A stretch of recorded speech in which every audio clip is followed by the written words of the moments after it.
All right, hello. I think we're live. Let me know in the comments down below if you can hear me, if there's any issues, and we'll get going. This is the first time I'm doing this, so bear with me because there might be some things that don't go as planned. But if you're here, it could be fun. Right. Uh, please use please use keyframe frequency of 4 seconds or less. I don't know what that means. Let's find out.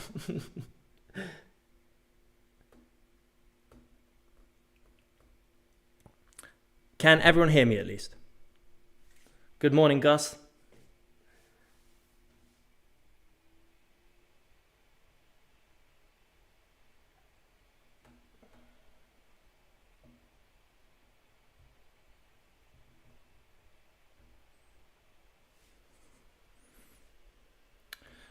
Right.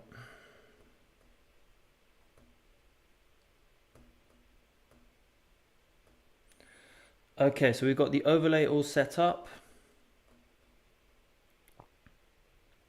Please use keyframe frequency. Can you let me know in the chat if there's any issues with the actual stream quality or if everything's good? All right, awesome, cool. Okay, so first things first, what do you guys think the score's going to be today? I think it's going to be a much harder game than a lot of people are predicting. Iran, a very good team defensively. We've got them set up here how it looks like they're going to be set up, although the formations keep changing. I saw England was meant to be a 4-3-3, but it looks like it might have switched to a 4-2-3-1. There are some big exceptions in the starting 11 that I'm surprised of, especially number 19 here. I didn't think he'd be starting ahead of someone else, but we'll get into that in a minute. Let me see, 2-0 England, 2-1 England.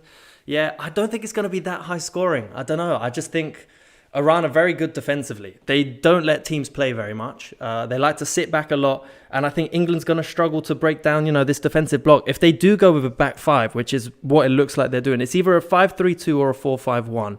Not entirely sure what that's going to be. We'll just wait and see. I've got the game on in the background when that kicks off. Yeah, safe bet 1-0. I think it's going to be a draw. Safe prediction 1-1. It would be great. Obviously, I'm supporting England. I don't think we're going to win the World Cup. I'd love for it to come home, but I just think that might be a bit difficult this year. There are some teams, or some nations, I should say, that just have unbelievable squads. Like Brazil this year. I don't know what happened to Brazil the past few seasons, or years even, but this year I think they're looking like my favourites, to be honest. Yeah, someone saying Bellingham. I'm happy to see Bellingham. He has the most amount of touches in the box for Borussia Dortmund this year. So I think that's one of the reasons it's going to be a 4-3-3. Because as we know, Kane does like to drop deep and Bellingham would push up into these spaces with Mason Mount as well. So I think that's why Bellingham is starting. Although, as we mentioned earlier, I think that the main decision that I'm surprised with is the inclusion of Mason Mount ahead of Phil Foden. I think Phil Foden, as we've all seen from Man City, he's been fantastic this season. So I'm surprised he's not in the starting 11. Chelsea have been struggling recently. So to have him and Sterling in the starting 11 is surprising, to say the least. But I'm happy Sterling's in the team. I think he can do well. I'm a bit surprised with Mount, I must be honest. Yeah, Foden's not starting. Yeah. All right, so let's break down the formations and then let's see how I think the game's going to pan out. So we've got Pickford in goal. And a back four of Luke Shaw, John Stones, Harry Maguire, and Kieran Trippier. We'll get to why Harry Maguire is actually very important today. And it's all depending on how England have been playing in their previous competitions as well. But I think Harry Maguire might surprise a lot of people. Not on the ball, maybe from set pieces. Then we've got Declan Rice, Mason Mount, Jude Bellingham, and a front three of Saka, Harry Kane, and Sterling. On Iran's side, I must be honest, I'm not too familiar with all of their players. However, there are some key players, which is Taremi, who is fantastic and one of the best players in Europe for Porto, that's for sure. I remember watching Chelsea 2 seasons ago when Chelsea won the Champions League. Taremi scored an overhead kick goal. He terrorised our defence, but luckily Chelsea made it through. Would you guys be, let me say, the broadcast here in Japan, it's free. Argentina has the passion. An early goal may lead to a big win. Otherwise, it will be a draw. Yeah. So, as we know, England aren't the most exciting team to watch. They do like to take it slow. But I think against Iran today, they're a team that is very passive on the ball. They don't commit too many players forward. So here's what I'm thinking. If they went for a 5-3-2, I think that's a direct counter to England's 4-3-3. And let me tell you why. England usually play with a 4-3-3. However, England usually play with a back three, back five. But with switching to a back four, that means these players push up. So we've got Mason Mount, Sterling, Saka, Jude Bellingham. And then England would usually be a back three like this. Let's just say it's Luke Shaw like this. And then you'd have these across here. So you'd have a back three. And then usually you'd expect Iran to have their most used formation leading up to today was a 4-1-4-1. So you'd expect to have one maybe sitting on either John Stones or Harry Maguire, whoever sits in the middle, and the others covering the centre, in maybe like a 5-4-1 block or a 4-1-4-1. However, because England are playing with a back two, I think that's the reason why Iran have gone for a front two, because then it completely matches up the back two of the defence. So it makes it harder for England to break the first line. And then having 5 players in the middle, or 3 players in the middle, depending if they switch to a back 5, means it's a bit tighter in the centre as well. So Harry Kane, Declan Rice, Mason Mount, Jude Bellingham, and here we go. So I think this would force England to switch to a back 3, either with Luke Shaw. I think Luke Shaw will probably be slightly more defensive than Trippier.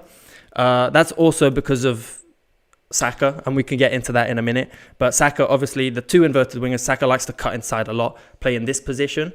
And we've also got Jude Bellingham that likes to push up into this position as well. So I think there might be more space on the flank for Trippier to exploit, compared to Sterling, who does cut inside, but he does tend to cut on the outside as well, quite a lot.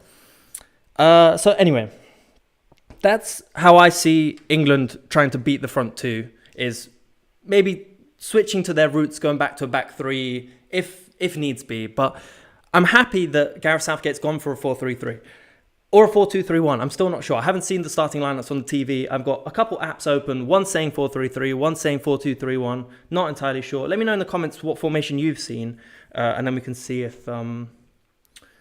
okay, so... This is number 9, and this... Oh, there we go. That's number 6. Thank you for pointing that out. Let me know if the numbers... These are upside down for me, so it's difficult for me to see if they're all the right way around. Right. Yo, Ade, good to see you. Thank you for joining in. Manu. Wow, lots of comments already. Wow, this is going to be good fun.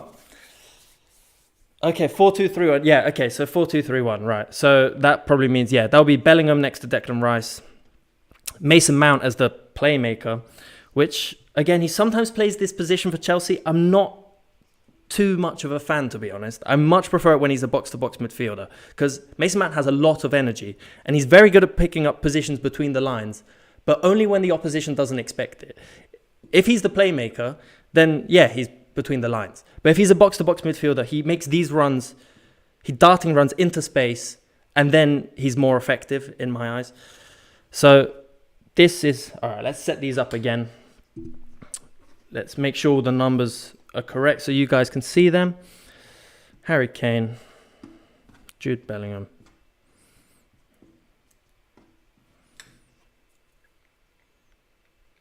Yeah, Kane ahead of Mount. Sterling. Saka. And Trippier. And what about Iran? Is it a 5-3-2 or a 4-5-1? I've seen both lineups being announced. I'm just waiting on the TV for them to come up, but I'm not entirely sure. Thank you, Hudson. I put a lot of work into that video, and that's actually one of the reasons why I mentioned earlier why Harry Kane might be more important. So if you haven't seen my last video, and also if you haven't subscribed, maybe you should think about doing that, because we're going to be covering the World Cup as much as possible over the next few weeks or month. And yeah, if you haven't seen the last video, it's on set pieces and why they are very, very important at the World Cup. So essentially, let's take a Premier League club. They have months of pre-season training, and then they can adopt their tactics throughout the season. They can constantly change and revision their tactics if something isn't working. if you take a national team, you don't have that much time. England went to train as a team maybe 10 days ago, maybe like, I'm not even sure, maybe a week ago. It doesn't seem like, I mean, they played last weekend, so it hasn't been that long that they've been training together. For that reason, set pieces are very, very important. And Harry Maguire and Kieran Trippier, who has excellent delivery, can make England very dangerous. So if we look at their previous competitions, the last World Cup in 2018, England scored 9 of their 12 goals from set pieces, which is impressive. That's a lot. So I think that's definitely going to be something that England are going to look to exploit. And the game has started. So let me set off the timer. And here we go. Okay, so people are saying 4-3-3 for Iran. Right, I didn't expect them to switch to a 4-3-3. However, that would make sense. Given their 4-1-4-1 being their most used formation, it would make sense for a 4-3-3. As in, now I'm not entirely sure where the numbers are. I'd expect Taremi to be up top. Let's have it like this. So they like to defend deep a lot. 4-1-4-1 is usually their defensive shape. So being in a 4-3-3, it does allow them to quickly get that shape again. So we've got it here, 4-3-3. The 2 box-to-box midfielders drop alongside. He drops deeper. The wingers come alongside the box-to-box midfielders. And then you have one striker up top pressuring the centre-backs. So the game started now. Yeah, 4 central defensive. What is the USA sent the women's team to the World Cup just to show how they're not better than the men's? Good experiment since men teams won't do anything anyway. The US women's team is very good, but I think the US men's team might surprise people this season as well. They've got some decent players. It's a tough group for them. I'm not sure who's going to make it through. Who do you think is going to come through this group? I'm thinking England's going to come out on top. I'm not entirely sure on second place. I'm still undecided. I think Wales, they have, let's say, better individuals or better star players, basically Gareth Bale, compared to the States. But I think it's going to be an interesting fight for second place. So yeah, as the game's starting, it doesn't look like a 4-3-3. It looks as if Iran switched to a back 5. They look very tight at the back, and wow, that is a defensive block. Okay, yeah, so Taremi's sitting up top. Let's have it how England are currently lining up. We've got Harry Kane. And then, yeah, it's a 5-4-1 at the back. Like this, Harry Kane. John Stones. So this is how I think England are going to try and control the pitch, is by having the 2 wingers in the half spaces. Oh, and here we go, set piece already. This could be a very dangerous opportunity. Let's take a look. Okay, so this is actually quite a similar set piece routine. If you watched my last video, this is similar to what Ecuador do. They start on the edge of the box and then they all run forward, and then blocks. Blocks are very important because it's the only, against man marking, it allows you to gain an advantage. So say it's a 2v2, one player blocks 2 defenders and one player is completely free. So we can see it there. Saka's not even looking at the ball and Maguire's tried to go around, and it looks like a foul to me, but not going to get given, especially at this stage in the game.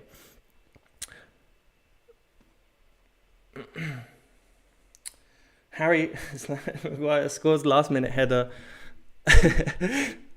20 on Harry Maguire to score the winner. I could see that. Again, I don't think there's going to be that many goals this game. I think it's going to be quite tough to break down Iran's defense.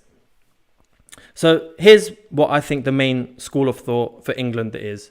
Harry Kane likes to drop off a lot. So we have him in this. This is Harry Kane, number 9, which would free up space for Sterling and Saka to cut into the half spaces, but also allow Mason Mount to push up and Jude Bellingham. Jude Bellingham starts alongside Declan Rice. However, he does push up a lot. And I think I keep saying Phil Foden. I think I wanted him to start. I think Declan Rice will sit a lot deeper than Jude Bellingham. And Harry Kane will play in this position between the lines and try and pick out passes. Let's give him the ball. And try and pick out passes either into these spaces or even out wide. If the defense tightens up a little bit, try and go a bit more central. So England got a throw in now. Let's take a look at how they're looking to build up today. About 4 minutes in, I think the timer's set. Yeah, it's slightly behind. So it looks as if Harry Maguire is going to be the let's say the libero, as the Italians like to call him, at the back. Maguire will score the goal from set piece, I'm sure. Yeah, that's true. The Iranian goalkeeper, I'm sorry, I don't know how to pronounce his name, has like a world record or the longest punch or the longest throw in football. It's actually unbelievable, and it can be very dangerous. And I think that is one of the reasons why Iran are very dangerous on counterattacks. So I think that's one of their ideas. We're playing with a back five. They want England to push as many players as forward as possible. I keep switching the 6 and the 9. And then if they do get the ball, then instantly throwing it into these spaces here. So you could have, if the fullbacks push up, there's a lot of space here, either side of the centre backs, that they could exploit. And Iran, they're not slow. They're patient, but the players individually are not slow. And they could pick out someone in these spaces and create a lot of danger, because Harry Maguire is not the quickest defender, that's for sure. Okay, yeah. So it's that is a very low block. So how many people are actually watching the game live as well?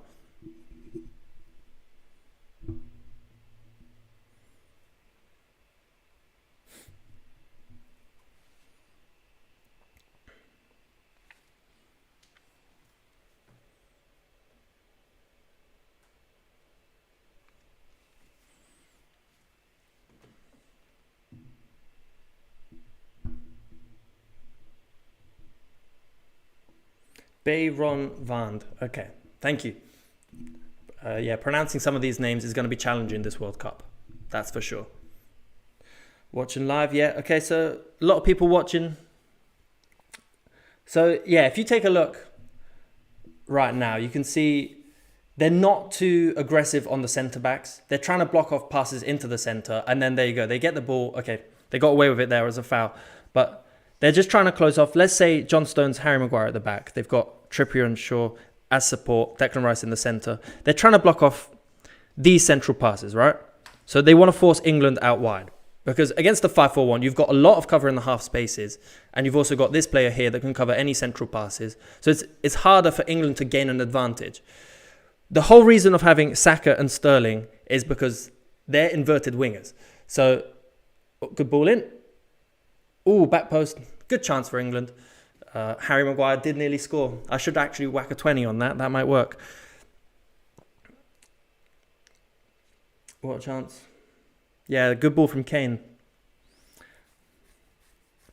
Yeah, set pieces. England are very dangerous from set pieces. They train them a lot.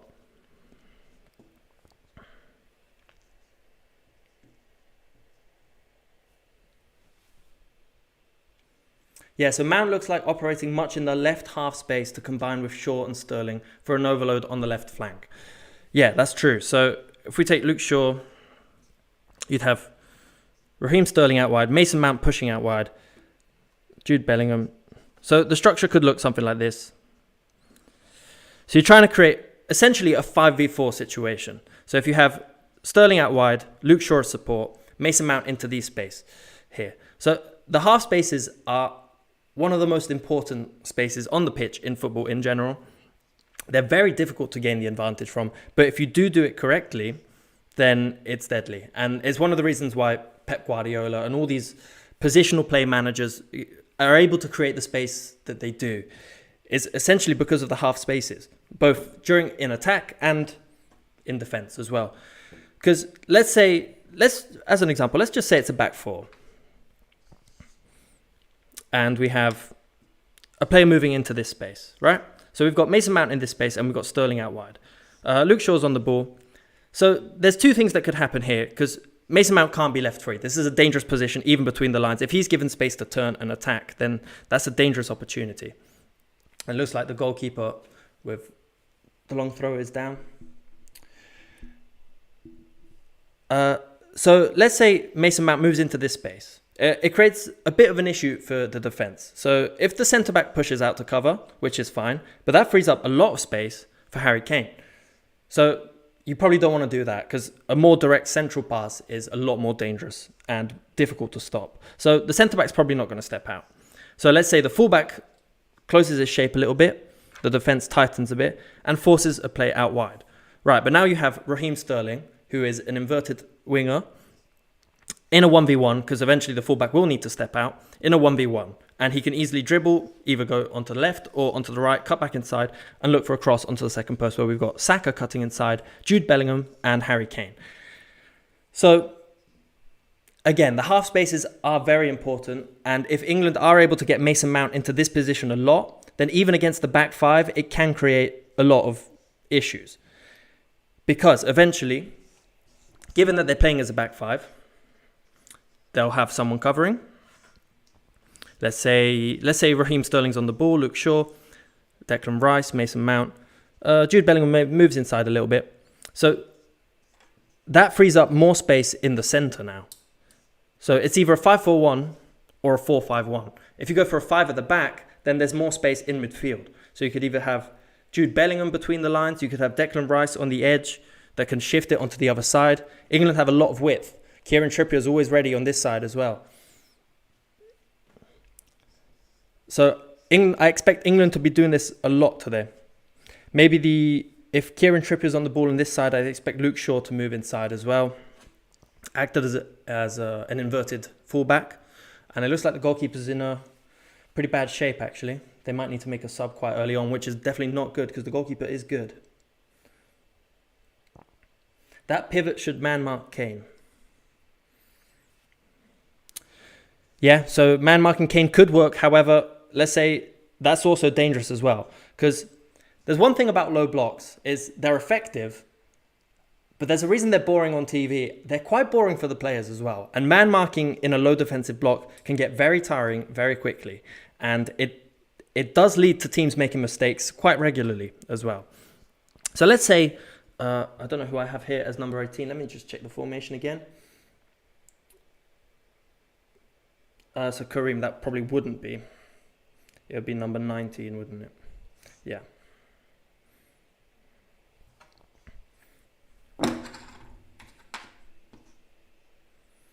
Do you have a name for your followers? Like, you know how some YouTubers at the start of the video say, "What's up, Tactics Gang?"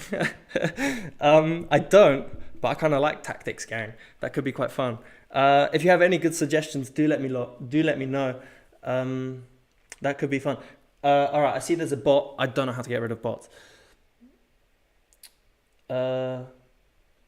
Don't click the link, whatever that is, please. I'm not sure how to get rid of that just yet. I'm sure I'll improve my my setup if this is successful and we do it more often. So as we were saying, the pivot should man-mark Kane. So let's say he does man-mark Kane, and Kane moves into this position as he does. Well, then that leaves a back four, and they'll need to tighten. If they don't tighten, then that just frees up so much space for Mason Mount or Saka or Sterling or anyone you want to move into this space, which again forces the defense to tighten, and then you can have more space for Trippier, you can have more space for Shaw. It's a constant balancing act of, okay, do we man mark, do we follow into the center, or do we let England have the flanks? Because okay, you can cross it into the box, but if we've got 5 players in the box, there's a very good chance we're going to be able to get there before your 3 strikers, or sorry, your striker and your 3 midfielders get onto the ball as well.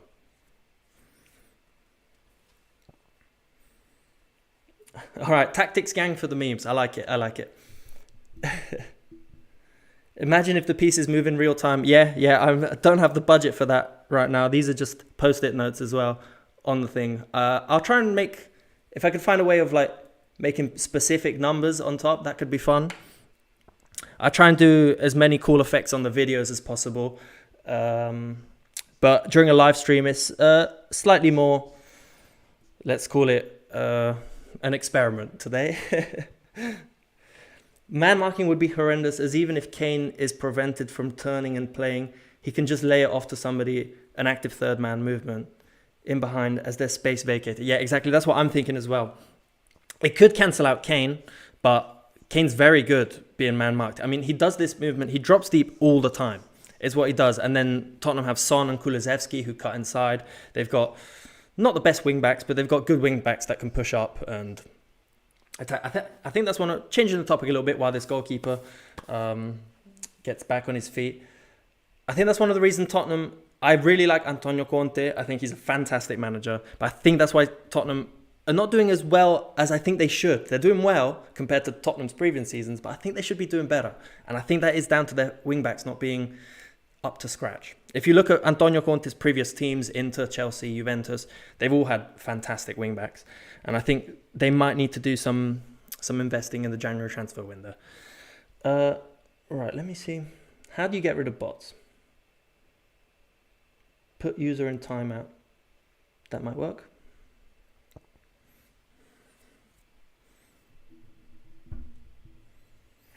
Could you maybe do a video about strategy when down a player? It doesn't happen very often, but it is very overlooked. I agree. I was thinking about that, actually. It's not the first time someone suggested that as a video. It's very difficult to find content around that. And I think there's a reason is red cards don't happen that often. And it does just seem whoever you lose, you'd essentially just try and go a bit more defensively to maybe leave. If you're playing in a 4-3-3, maybe you switch to like a 4-4-1, leave one player up top. Just try and cover gaps. But yeah, that could be an interesting video. Spurs need Hakimi. Yeah, definitely. Hakimi is very good. I like watching him play a lot. Okay, so let's take a look. Yeah, we've got... So for anyone watching live right now, it looks like that. Taremi's pressing the two centre-backs. And then it's a low defensive block in the centre. Just trying to stop any central play and force England into these spaces out wide. So let's get these all set up again. God, it's difficult to keep track. So on paper, it looked as if England did line up with a 4-3-3 and the goalkeeper's down again. I think we've actually seen only about 7 minutes of football today, which is a shame. I hope the goalkeeper's all right. That's never fun. It's the World Cup. It's the biggest event for any football player. So you just don't want to be injured. And that's, yeah, it's sad to see players leave the pitch early. How to block someone on live chat. Hover your mouse over the messages on the viewer you want to block. Click more, click block. Awesome. Thanks, Max. Appreciate it. Spurs could do with any right back, to be fair. Yeah. Get the goalkeeper away. Yeah, I agree.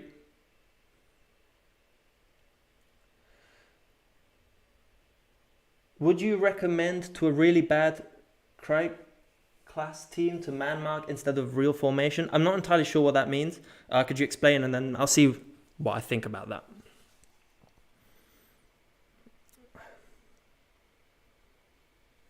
Awesome. Thank you. Thank you. All right. Next time I see a bot, he's getting blocked.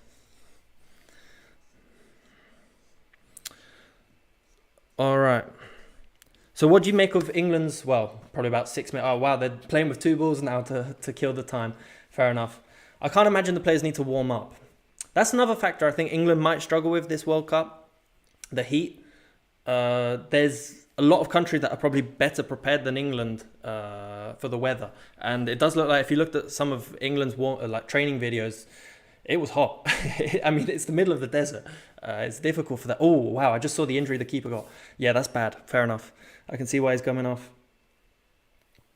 Tottenham's style of play just isn't good enough. I can see them getting passed by the likes of Man United and Newcastle. Yeah, Newcastle are very impressive this season. They're fun to watch. I'm surprised they're this good this quickly. I know, obviously, they've had a lot of investment, but I didn't expect them. Usually, you'd expect maybe one more season of structure, maybe aim for the top 10 if you could get a Europa League. But to be pushing for Champions League this early on is very impressive. And they're fun to watch. Don't get me wrong. They're a good team. They're a very good team. What about other teams? Arsenal. Did anyone expect Arsenal to be doing this well? And if Ade's still here, he'll be happy. Viewing from the Arizona desert here. That's a long way away. I can imagine it's probably similar temperature to what they're experiencing in Qatar.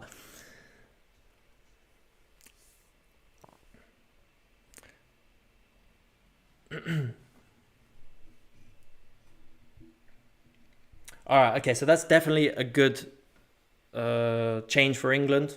You don't want to lose your first choice goalkeeper within 15 minutes of the match. So that would be positive.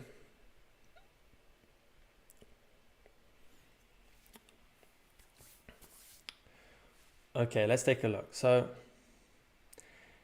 yeah, so essentially it is a 4-3-3, even though the lineup is maybe written down as a 4-2-3-1. If you take a look at Jude Bellingham's positioning, it is a lot more advanced compared to Declan Rice. And there's a lot of rotations in the centre as well. So you can sometimes see Mount maybe shifting out wide, getting that Chelsea relationship with Sterling. Sterling coming into a more central position. As you do right here. Yeah, Mount coming out wide. Jude Bellingham, I think, might be the key today. I was also surprised. I wanted to see how James Maddison gets on as well. Because against a low defensive block, having people that can shoot from distance is very important. And James Maddison's got one hell of a shot. So it could be fun to see him in the second half, unless he's injured. I don't think so, but... So yeah, let's just line up. This is essentially what it looks like. It's not fun to watch on the tactics board, but this is what it looks like. And this is the danger for England as well. So Iran have the ball on the edge of the box. They don't commit too many players. So let's just take a look at how Iran attack. So England's defensive shape is essentially a 4-4-2. You'd leave either Saka or Sterling a bit further up. In this case, Sterling's dropped deep. You've got Shaw. And yeah, Iran do not commit too many players. They want to hold... they want to make sure that they can regain possession and they're not going to get hit on counterattacks because that's probably their biggest danger. So let's say, in this case, Saka and Kane stay a bit further up. And yeah, Iran would only... In this case, they had the ball out wide here on the flank. It's a free kick for them now on the edge of the box. So you'd only have about 4 players in this position and the rest just maybe a bit more cover, a bit more defensive cover. England don't have to commit too many players in a defensive position and England might try and exploit this space here in front of the defence, behind the midfield. This is the space where Iran could struggle quite a lot. Because if they do sit with a low block, that does often leave space, especially for Harry Kane. Because Harry Kane doesn't do this very often. Doesn't move forward that often. But he does drop deep. He does come here. And with Saka pushing into this space. Delivery into the box. Second post. Saka covering. And here we go. It looks like it could be a good counter-attack for England. And well intercepted by the number 8. Who is... I'm sorry, I don't know all the names.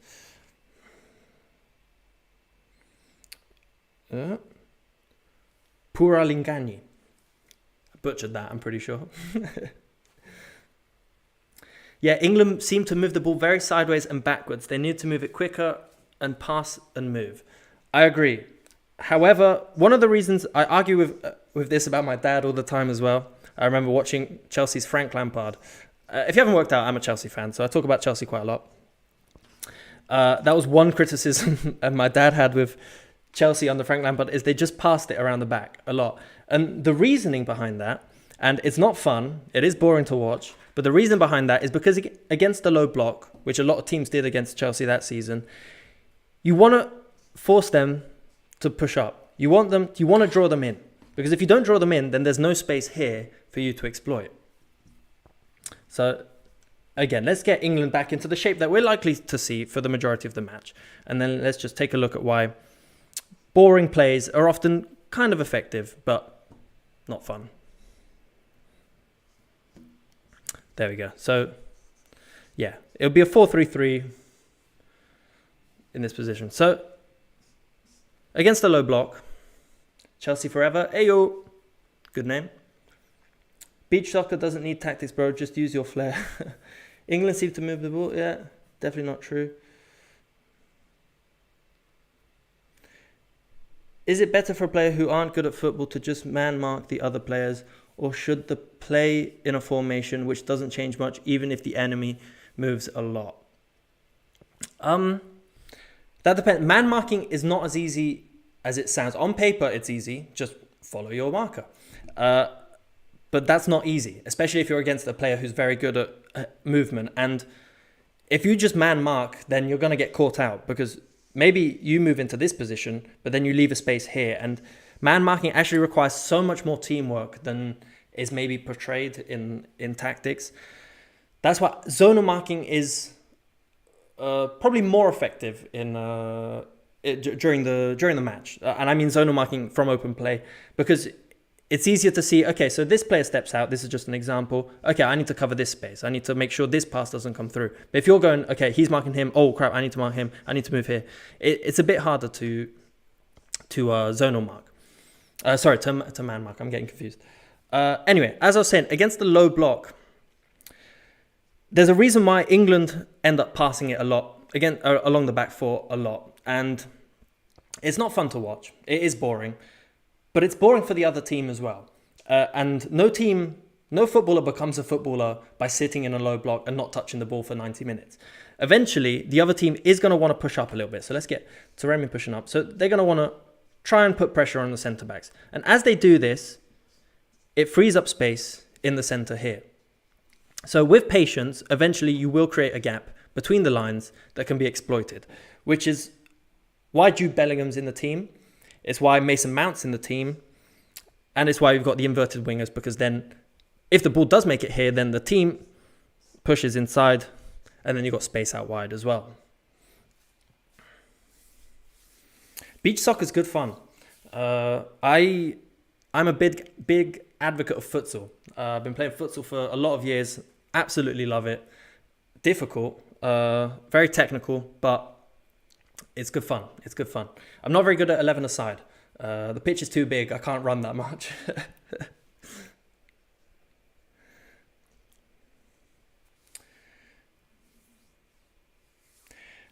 Beach soccer tactic videos. I'm probably not the best person to ask for that. I'm not too up to date on beach soccer tactics. I could do something on futsal. I do have a video on futsal. It was one of the first videos I ever made. So quality is slightly outdated. I think the tactics still hold up. But there's definitely better futsal videos. There's definitely better beach soccer tactic videos as well. I'm sure. I haven't actually looked, but I'm sure there's someone out there that makes good content for that. I started playing recently. Sure, yes.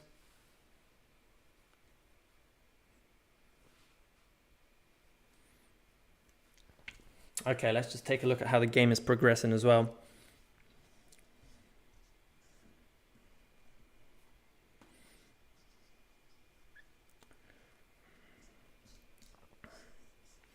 About 26 minutes in, there was a long stoppage time. England pick up the ball on the edge of the box. Saka, very dangerous in a 1v1, goes for the shot and it's intercepted. He had a couple players there he could have passed it to on the second post, but thank you, Omega. Love your analysis and videos. That means a lot.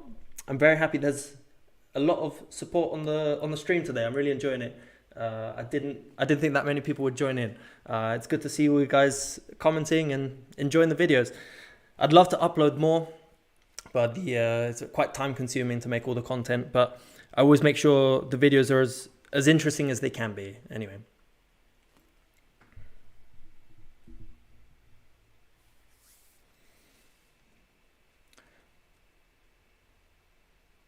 So England just beating the press there, finding Saka, and it's a foul just inside their half. So that's a very good way of beating the press. So if your team's trapped in a corner like this, chances are they've blocked off a pass to your centre-back, they've blocked off a pass to your holding mid, they've blocked off a pass to your full-back, and you're under pressure as well. However, the player that they will almost certainly leave free is the opposing full-back. In this case, it was Kieran Trippier. Because the chances of getting a ball into this player is quite difficult. And a long arching ball like this, usually you have a good chance of making it there on time. However, England did very well there. Harry Maguire pretending, it looking like he wanted to pass it back to Pickford, forcing the players to push up a little bit more before going for a long switch. And then England can exploit the rapid pace of Saka and Trippier on the side, and they gain a foul. Would you like a moderator to help if there are more bot snapping or cussing in the foot? Absolutely, that would be great. Again, maybe DM me on Instagram. We'll see how to do that. I'm not too up to date on streaming etiquette, so I don't really know how the moderator works. But sure, if there's moderators if there's someone that wants to do that, I'd be happy to work together. It's pretty good and interesting content, so I think no YouTuber cover this content. Goldbridge can't talk about tactics though. Goldbridge is entertaining though. That's for sure.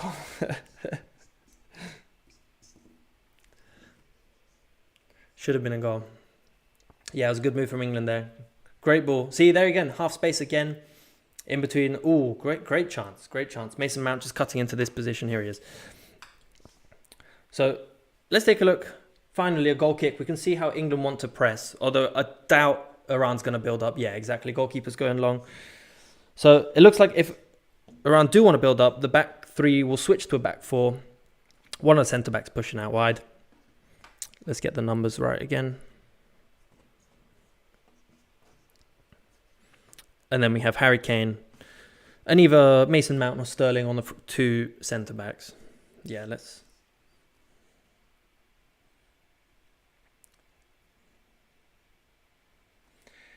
Yeah, so if you look, even in their press, they're not committing too many players. Oh, bad touch from Bellingham there, but very good. Bellingham is very good. I'd love to see him in the Prem. Will you cover other nations as well? If I can, I definitely will. I want to do as many of these live streams as possible. I have other work commitments, unfortunately, so I won't be able to cover every England game. I won't be able to cover every game, but I'll cover as many games as possible, especially if people seem to enjoy this content, which it looks like they are. You should cover other nations. What nations do you think I should cover?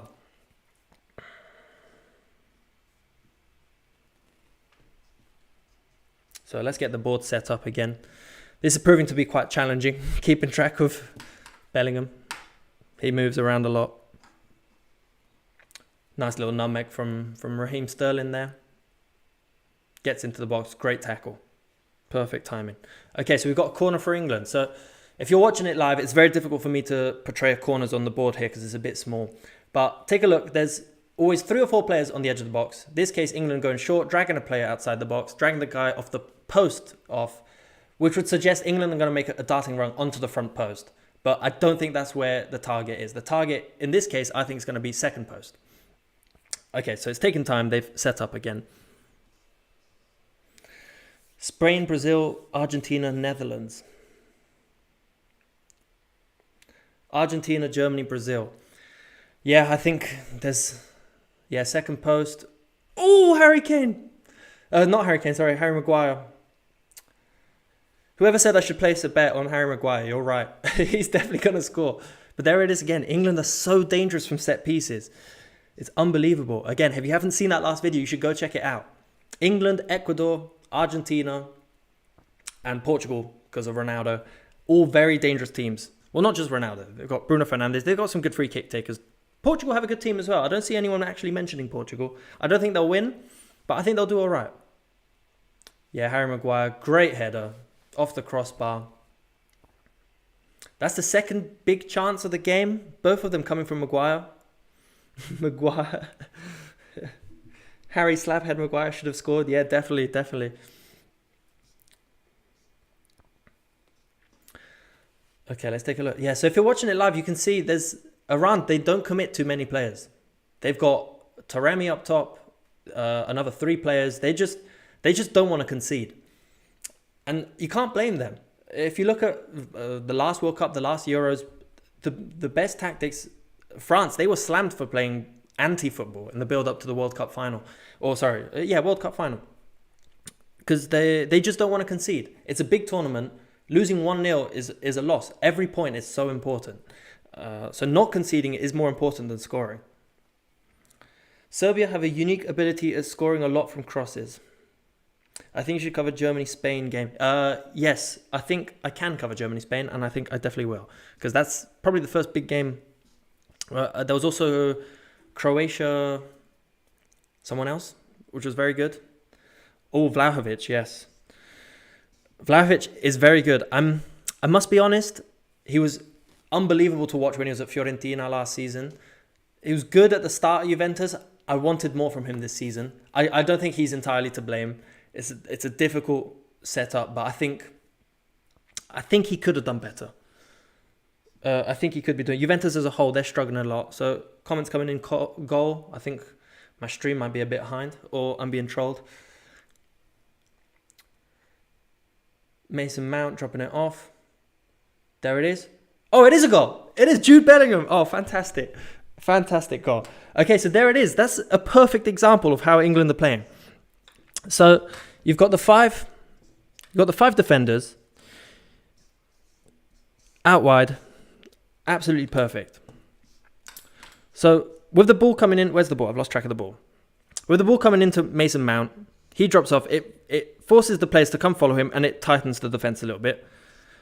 They lay it off, space for a cross, and then Jude Bellingham taking the space onto the second post or middle of the box. But fantastic. Yeah, so there you can see it. They go out to close the space on Mason Mount. That forces the defense to tighten, and then there's more space in the box for Jude Bellingham. That is a fantastic header. What a player. Judy Bellingham, yeah, fantastic. That's great. Great start for England. And a goal from open play. That's quite a rare occasion as well, I must be honest. You make the names from now on. Yeah, Iran, I thought it would be difficult to score against them, but that was fantastic. That was very quick from England. So essentially, it's there, yeah. Low block. Whoever was asking me about man marking, there's your answer. You man mark into the centre, you lose a player in the defence, you have to tighten, forces play out wide, but then if you give too much space for the cross, then what are you going to do? 1-0 England.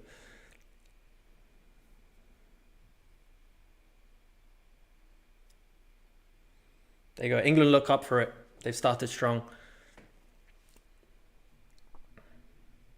Oh, great tackle there. Good press. Mason Mount's in again. Long ball from Harry Kane. That was a fantastic goal from Jude Bellingham. I'm very happy for him. I'm happy he's in the starting lineup. What do you make of England's performance so far? Is there any player you would have preferred to see instead of someone else?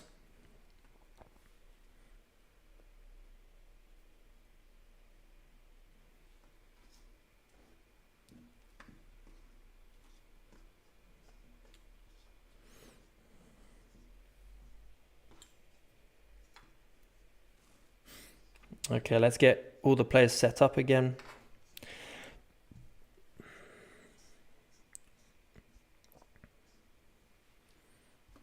So you got the press. Let's push these back a bit so we've got a bit more space to work with.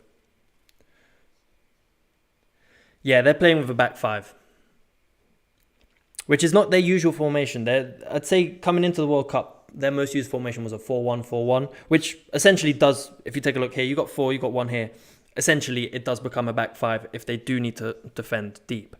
But it is slightly more attacking in the sense that during build-up, you might have an extra player here that you could use to try and beat the press, but they're not even looking to do that. If we had a look, they've had a couple goal kicks. They've just kicked it long.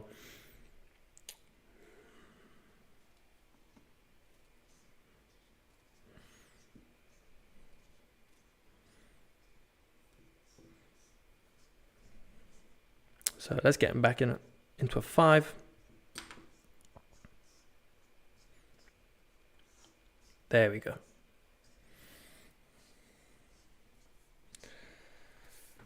So it's either 5-4-1 or 5-3-2 defensive shape. In this case, they're going for the 5-3-2. Essentially, it just looks like a big pyramid. You just want to force play into these spaces out wide, because then with the right centre back, the wing back, and the right midfielder, you can kind of force them into a tough spot. But England are very good at having players that constantly move between the lines. Harry Kane's constantly moving from side to side.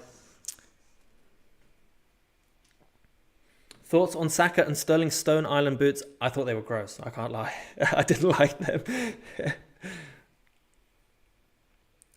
Can you try watch somewhere else next time? Your delay is kind of difficult. Yes, I can try.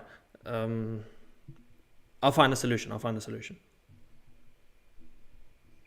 Thank you, Jose. Loving the strategic element. Means a lot. Thank you. Do you know or have any input for what is considered faster recovery method for injury right muscles in quads or knee areas? I.e. acupuncture, dry needling, or anything I swear by most popularity.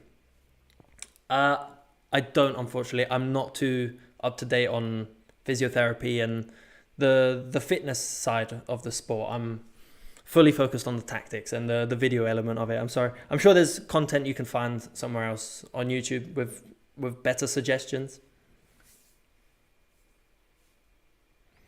Foul on Kane's intention.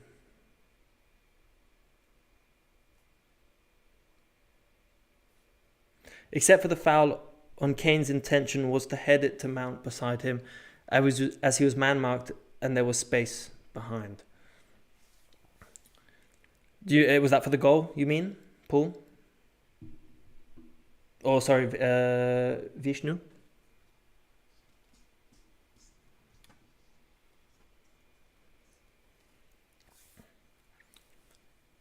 Big switch in play. Good ball. Saka's quick, but good cover from the defender. Oh, is that going to be a foul? I don't like those fouls. I think they're a bit soft, but I understand why they're given.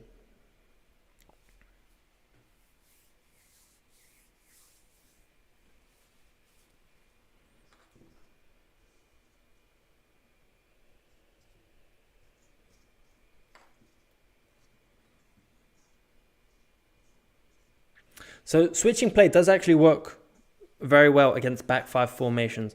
Mostly if they switch to a back three. So against more offensive back five, back three formations, it works well because there's a lot of space behind the wing backs that teams can exploit. In this case, switching play is difficult because they're just sitting back. They're trying to give England as little space as possible. So they're trying to close them off onto the flank and then force switches to the other flank. But even these forces are difficult to exploit because there's always a couple players just sitting, waiting in a defensive position. Do you think Spain have a good chance to win the tournament? I do. I don't think they're favourites. I think they're definitely not favourites. But I think they do better than they have done their previous two tournaments. That includes the Euros and the last World Cup. Again, my favourites are either Argentina or Brazil. I think it's going to South America this season. They have great squads. France are good, Spain are good, Germany are good, England are potentially good on their day, but I just think Argentina and Brazil have something different about them this season, and I expect them to do very well. Interesting that Bellingham is the one come for the ball, not Rice. Yeah, I think that's mostly because they've got a tight shape at the front. So Declan Rice is marked a lot in the centre. So you can see Declan Rice does keep trying to make these drops into this space to pick up the ball, but it's just closed off. But Jude Bellingham has a bit more of a dynamic position. So if he comes into this position, then it's easier for him to pick up the ball, turn. Another good chance for England there.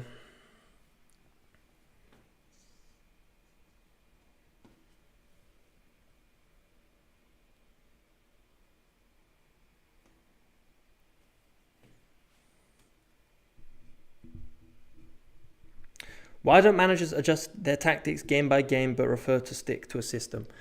I think it just goes down to time. Essentially, if you take club football as well, other than the first month and a half of pre-season training, once the season starts, especially this season, you only have 2 days of training, 3 days of training, another corner. Oh, and it's a goal. Fantastic goal. 2-0 to England. Another set piece goal. That's their first of the competition, second goal of the match. Unbelievable. England are looking good. 2 goals, that's more than I ever expected. I only thought England would score 1 today, but that's great. Corners again, man. I'll say it again. If you haven't seen my last video, corners. It looks like Iran are complaining about something. Not entirely sure. Hopefully it doesn't go to VAR. There was already some VAR controversy yesterday in the opening game of the World Cup. I think we might potentially see quite a lot this tournament. Harry Maguire. Deadly from set pieces. He's deadly from set pieces.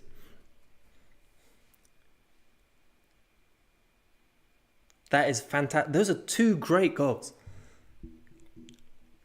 2 players that deserve it as well.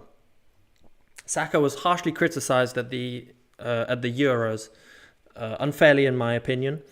So it's good to see him getting on the score sheet nice and early. And England looking very comfortable today. It doesn't look like Iran are putting up much of a threat. I remember you explaining the different sections of the pitch. Would you attack the sides rather than the middle due to a 5 deep defence or other? Good question. Yes, I would prefer to move down the flanks against a solid back 5. Because you've got these 3 players here. let's say 5-4-1 is what they're doing. Essentially, you could isolate the players in a 1v1, and then you could have the fullbacks overlapping on the side as well. So against the back five, it would be easier to exploit these spaces. Half spaces are harder to attack into. If you remember from that video, we're talking about the half spaces in the final zonal system, which is the one that Pep Guardiola and like managers that like to use positional play, someone like Xavi, who's heavily influenced by Pep Guardiola, they like to use this space a lot, moving behind the defence. But what England are doing today, as it looks, is they come in short. So they're forcing the half space to drop as well, freeing up space for the flank, which is then where the first goal came from anyway. So yes, to answer your question, yes, I'd look to go out wide. And England are in again. This has been a fantastic half. Raheem Sterling 3-0. Fantastic. What a ball from Harry Kane. And England are dominating. 3-0. This is a fantastic start. England is out for blood. Yes, I think that's already more goals than they scored at the Euro group stages. I remember that being quite difficult to watch. So 3-0 in the first half. I know it's Iran, but they're tough to break down. They don't concede that many goals. That was great from Harry Kane. Again, you can see it. So long ball. Let's give them some space to breathe. So they got caught out there. So England were very quick to push the ball up. There you go. Let's push these up. Slightly more space. There we go. So not completely accurate, as you can probably tell. But with having them out wide, with Kane dropping deep to receive the ball, again, it forces the defence to tighten up, which frees up space on the flank for the players to push up. And then Harry Kane getting on the ball again and finding Sterling in the box. 3-0. I'm happy to say game over. I think it's game over. Hopefully I don't eat my words. This is on camera, so there's evidence if England don't win that was a bad call. My original prediction was 4-0, but I feel like it's going to be way more. Ball-playing centre-backs would also be a great asset to attract players towards them and disrupt the structure of the back five. That's true. That is true. John Stones is good on the ball. Harry Maguire, not so much. But we can see why Harry Maguire is starting. He's going to score. He's going to help a lot from set pieces. Having ball-playing centre-backs definitely does help. But I think now, at this point, it's so much easier for England. 14 minutes of added time. Wow, I just clocked that. Jude Bellingham on the edge of the box. Good tackle. Look how many players they have at the back. They're just... I don't see, at this point, what's Iran got to lose? They're not going to win. Switch formation, try something. Go out with a bang. Get a goal, maybe 2 goals. I'd rather lose 4-2, 5-2 than 3-0. At least, have a go. You're going to lose anyway, so might as well have a go. Looks like another corner for England. No? It is. Yes, it is. What do you think of Graham Potter? Any possibility of you making a video about him? So I made a video after his first game in the Champions League against Salzburg. I think he needs time. He's a great manager. We saw that from his time at Brighton. He's got some good ideas.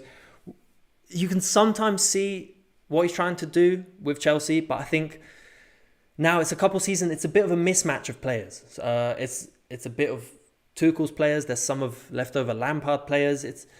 Tuchel tried to build a system. It didn't really work with Lukaku and Werner. There was some gaps in the system, and now this transfer window, he brought in so many players, and then he was gone after 2 games. It was very difficult for Potter to build on his ideas when it's not really the players he would have wanted. I think give him time, he'll do well. Chelsea will always be there or thereabouts. They might go a few seasons where they're not fantastic, but eventually they're always there. They'll do well. A Middle Eastern World Cup and the Middle Eastern countries have been poor. Yeah, yeah. I mean, I don't think any of them really have much of a chance of doing exceptionally well this World Cup. So, which is why I'm surprised you'd go so defensive. Because against a team like England, even against a team like USA, you're going to struggle. They have some quick, dynamic players that can definitely create gaps quickly. So I'd expect them to go a bit more attacking. At the start, it looked like some reports were saying they might go for a 4-3-3. And I welcomed that. It might have been 4-0, it might have been 5-0, it might have been 1-0. You never know. Oh, the score, of course. Thank you. I completely forgot about that. There you go. Did that update? It did. Thank you. Forgot about that.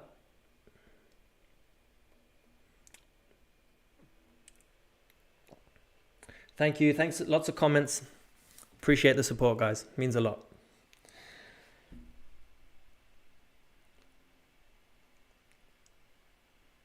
Just taking a look. Yeah, England looking to switch play quickly today as well. We've seen that a couple times now. Harry Maguire just looking for Trippier on the other side, trying to move around the defensive block as quickly as possible. Because that is another way of going back to the question where I was asked about zones as well. Moving it out wide can be good, but it's if you see this in build up a lot, especially at lower level. That teams, they want to build up from the back, and they're like, okay, I've seen Pep Guardiola create overloads out wide, so they instantly move it to this side, and it's like, okay, let's rush all our players onto this side. But you don't gain an advantage by doing that instantly, because the other team are set up and they can just be like, oh well, I'll just cover this space as well. So it makes it very difficult for you to gain an advantage. To gain an advantage out wide, you need to trick the opposition into thinking you're going to go down one flank and then switching it to the other flank. So there's one video I made on tactical tips for like individual players, and one was don't move it directly to the fullback. And the whole idea is you want to force the opposition to move into one position so you can exploit space somewhere else. So let's say the ball's out here and you're like, you want to trick the opposition into thinking that this is where you want to create the overload. However, it's actually on the other flank. So maybe you don't commit too many players. A player in this case, maybe Harry Kane doesn't drop deep in this scenario, stays in the centre with Raheem Sterling. Maybe you have Declan Rice, you have Jude Bellingham, you'd have Mason Mount. Iran in this case would think, okay, yeah, they're going to go down this side. I'm pretty confident they're going to move down this side. Let's get into our defensive shape and we'll stop it. And then bang, you move the ball back, you have one long switch of play, and then instantly you could create a 2v1, 3v2 with Harry Kane, 4v3 with Mason Mount. This is where you actually want to move down. Injury to Iran are pushing up. 14 minutes of extra time is a record. It might be. That is a lot. That is a lot. I feel sorry for the goalkeeper. If anyone tuned in late, goalkeeper got a bit of a head injury, had to come off early, but there was a lot of time wasted. Not wasted, but there was a lot of time lost at the start of the match. A sort of false sense of security. Sneaky. Exactly. Yeah, it's this. It's like you move the ball into here, the opposition can think, oh, that's easy. I'll just cut off that pass, cut off this pass, cut off that pass. And you're thinking, there's no way they can move it here. But then if you've got defenders who can quickly switch play, Harry Maguire can do that. He's not always the most precise in his passing, but he has got a good switch. They can move it into this case. In this case, I'm doing it over to Luke Shaw. England tend to be doing it more in this direction over to Trippier.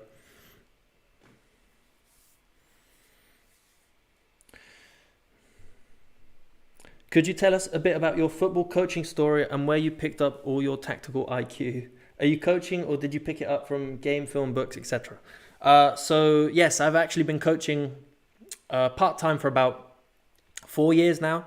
I started at university as a performance analyst with the local club. And then from there, I've moved on to under 18s. I've moved on to professional under 18s or under 19s, you should say.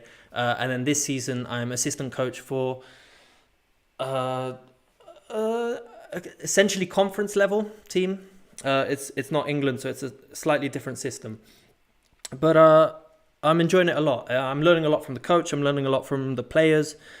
The players give you the answers. The way they move, you need to constantly look at how players and adapt your tactics to the players, not the other way around.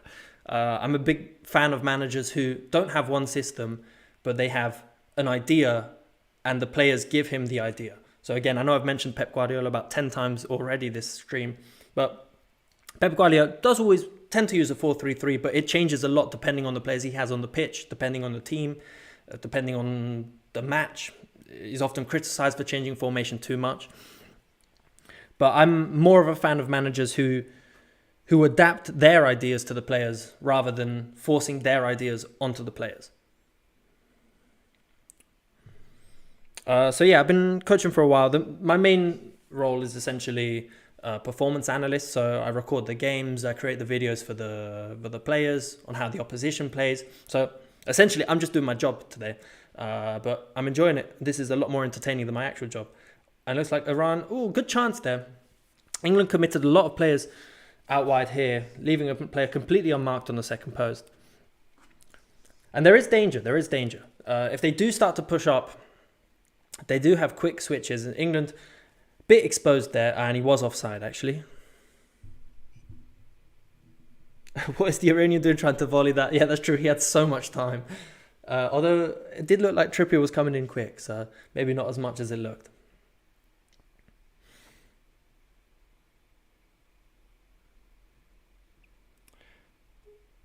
Did you see the selfish AF play by Qatar yesterday? I think you know which one I'm talking about. I did. I didn't watch the whole game. I saw some highlights. I saw some clips, some main talking points. Yeah, not great. Not great. There's definitely better options. Yeah. So, yeah, it looks like England are just holding on to possession till the end of the half. It's been a fantastic start by England. I didn't think it would be this easy, but I don't think it has been easy. I think England have been good. They've been moving a lot. They look energetic. They look lively. That is something, I know I criticised the choice of Mount at the start, but that is something he does do very well. He is very good at pressing. He's very good at supporting attack and defence, and he's constantly on the move, and it can cause a lot of issues for the opposition. I still would like to see Foden come on in the second half. I think he's got a lot to offer. Can you make a video about the job of performance analyst? What your equipment setup recording be? Yeah, definitely. I could do that. That could be very interesting. Again, I've been asked. That's been a requested video before. I just need to get around to making it, and yeah, definitely. If I'm happy to make all the content that you guys think is interesting, and if it can help you, I'm happy. Yeah. No team play. There was a very good open space to pass into for the goal on the left, but he shot so far out. Yeah, it's very difficult when ball coming in for that. Iranian's best chance of the half so far. Ball coming in around that height is difficult to stop. It's about here, so it's either you control it, but you don't know. In this case, I don't think he knew he had time to stop it. It's a difficult one because you can't really head it. You can't really volley it. It wasn't great, but there was definitely better options.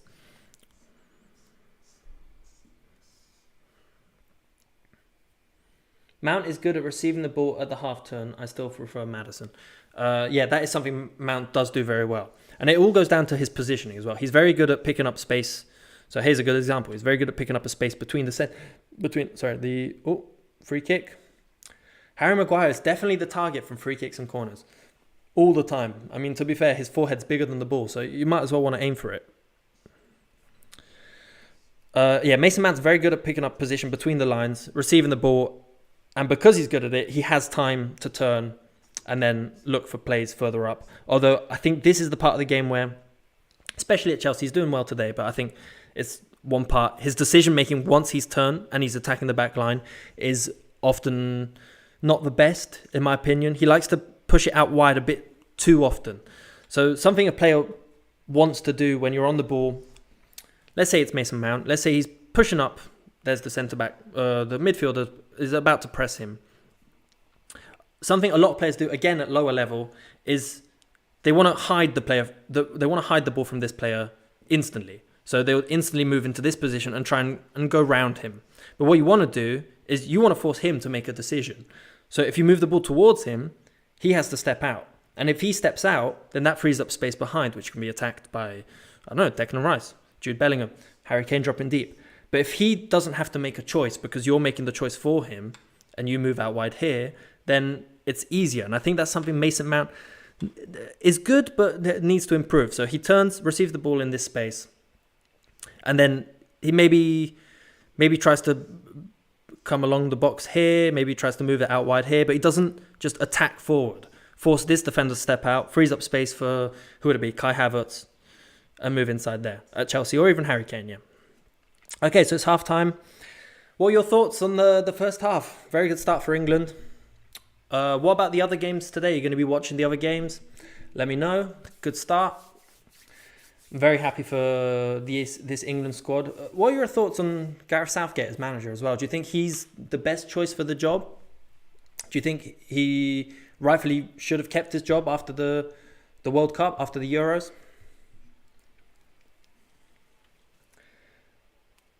He's not forward. He's an 8 head. Yeah, that's true. Mount is good at receiving the ball. No team play, yeah.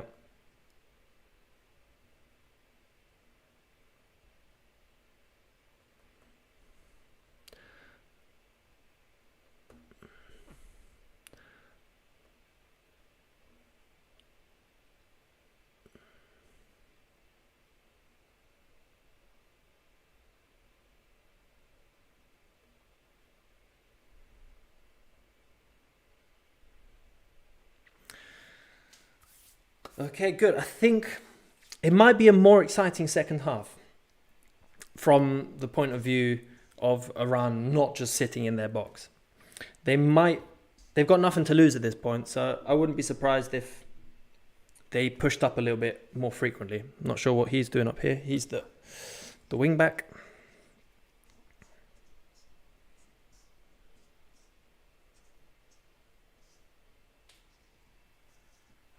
So let's take a look at what their average position this half mostly looked like. You had Sterling and Saka in a slightly more central position. The back five. 3 here. Oh, I've gone for a back 6, which it did kind of look like at times.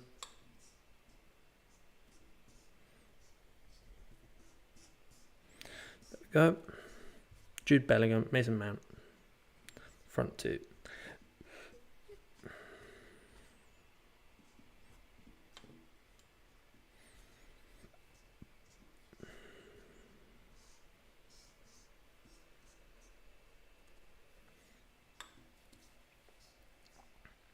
So this mostly was England's structure in the first half, although on paper it was suggested it was a 4-2-3-1. They've probably changed it by now because it was definitely a 4-3-3.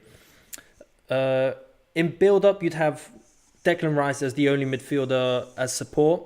However, Iran were very good at closing him off, which is why you'd see Jude Bellingham often come into this position as well.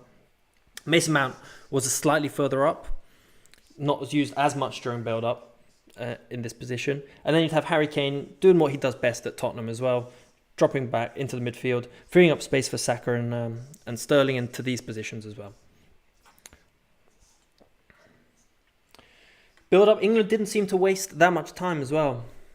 Yeah, Maguire's on fire. You're not a fan of Gareth? How come?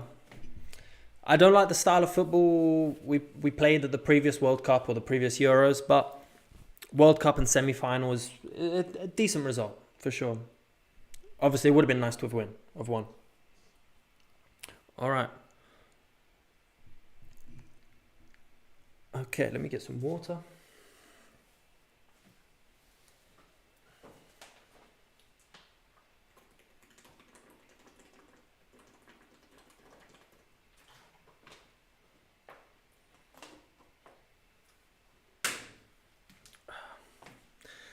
Okay, good stuff.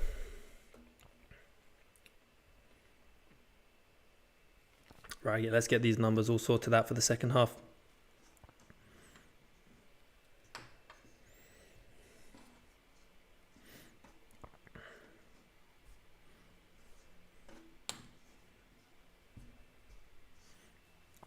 Yeah, having quick midfielders definitely helps. they were able to exploit a lot of the space behind the 3-man or 4-man, depending on who dropped deep.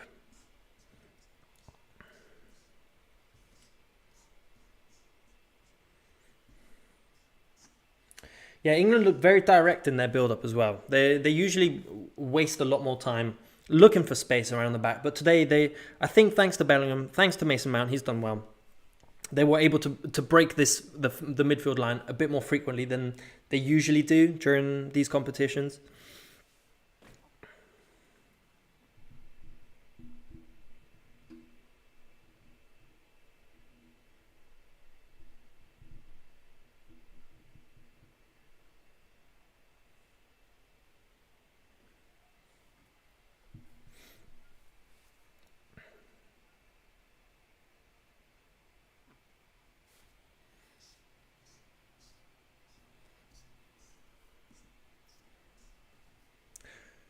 What do you think of the choice of Pickford instead of Nick Pope as well?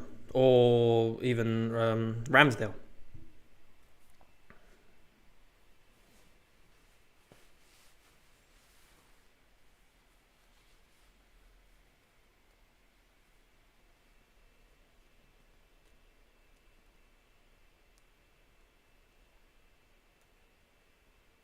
Brazil are definitely, they're going to be dangerous this competition. I think they're going to do very well.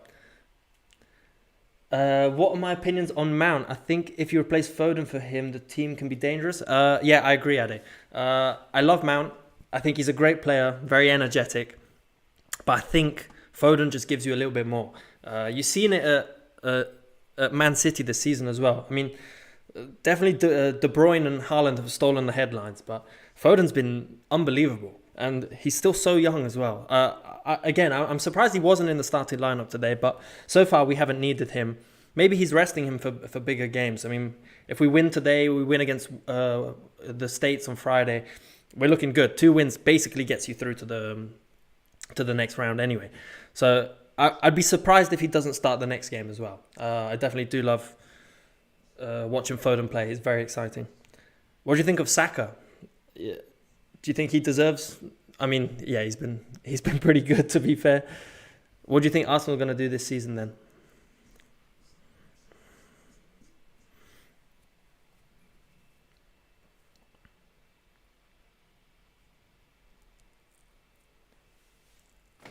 What website does your club use for tactical awareness tests? We don't usually do them. I've heard of them. I've never actually done them with the teams I've worked with. Saka is our star boy. Yeah, definitely. He's very good. He's very fun to watch as well. I'm happy he's on the score sheet as well. Great goal. The tactical awareness test. I remember those. I can't remember if it was Wayne Rooney who did one of those like 10 years ago or something, which is where I first saw them. We've never done that. I think they're a good idea. Essentially, how they work. Correct me if I'm wrong, but essentially, you'd see like a clip of a game, and then it would pause, and then from that situation, you'd have to make a decision based on what you see and like what pass you'd make, what cross you'd make. Is that what you mean, Max? I think that's the way I saw it. I've never done them. I think they could be good. It gives you a lot of insight into how the players think. Saka is our star boy, can't do anything wrong, offers a 1v1 ability that a lot of England sides don't have. That is definitely true. That's the thing with what England are doing today as well, constantly switching play. It can help Sterling and Saka be in these positions, like 1v1 against the wing backs. And Saka is so dangerous from these positions because he's left-footed, so he can cut inside, but he's quick. So defenders know he wants to go into this space, so they often try and cover it. And then he's good with his right foot as well, so he can cut into this position. And he's just a constant threat. I think he's a lot more dangerous than Sterling. Sterling's quick. Sterling's dangerous on the ball, but I think he's slightly more predictable. I'm not sure if that's because he's a bit older now, but I think Saka still has that element of like just pace and like unpredictability of like a young player that you don't really know what he's going to do, but he does it exceptionally well. And yeah, I can't say I'm rooting for Arsenal this season, but they're fun to watch, that's for sure.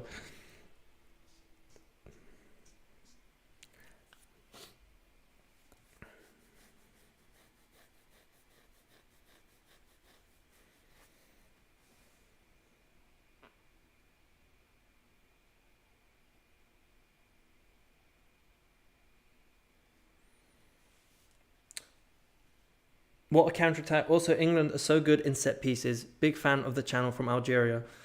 Thank you so much, Bufendi.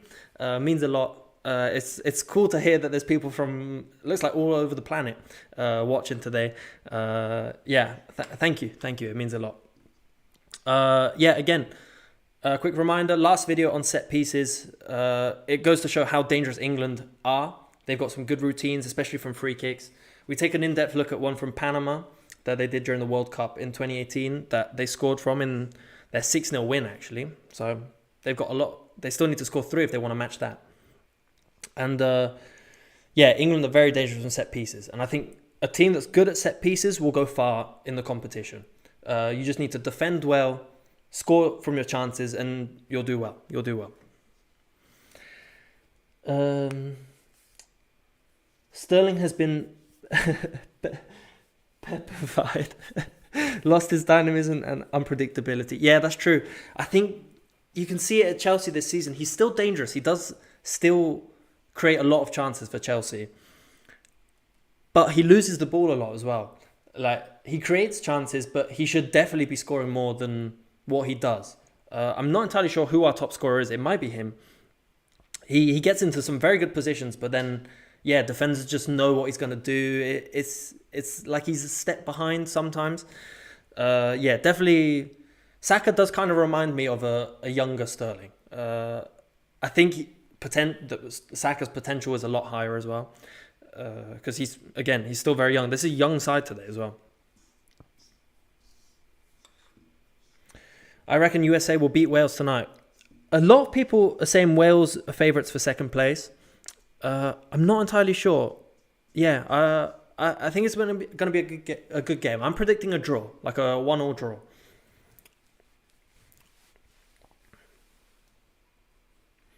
Wales, USA, what formation will they be using against each other? So I haven't actually taken a look at USA's formations recently. I remember I made a video last season in the French. They were playing with like a 4-2-3-1. They had Pulisic in a number 10 position. They look pretty dangerous. I'm not entirely sure what formation they played. Does anyone else know?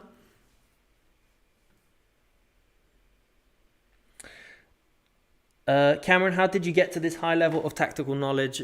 Any tips? Are you an analyst with a football club? So I've still got a lot to learn. This is just fun. I'm trying to show what I know, but yeah, there's still a lot to learn. And yes, I am an analyst for a club.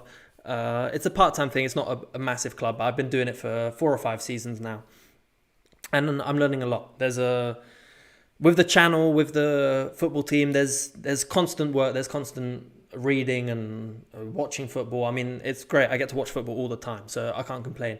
But trust me, it's not as hard as it looks.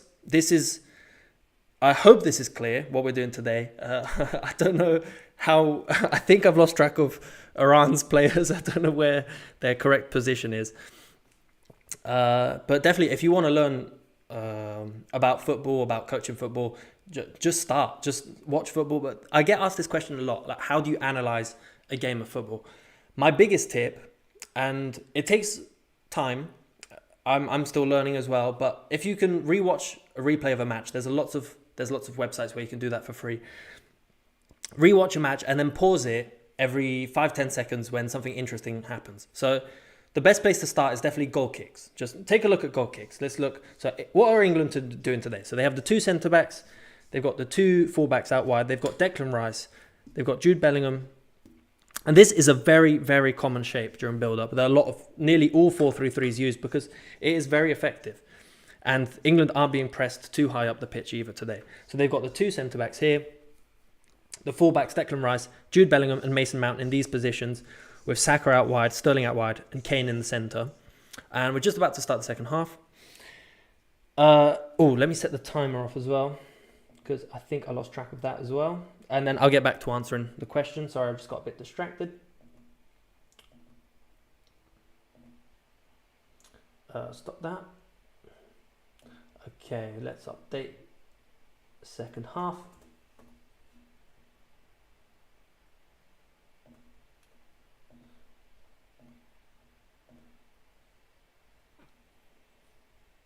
Okay. Looks like England are all set. Couple changes for Iran. I think that suggests that they're going to be a bit more attacking second half. And we're off. Second half. Here we go. Right, let's get the scoreboard back. There we go.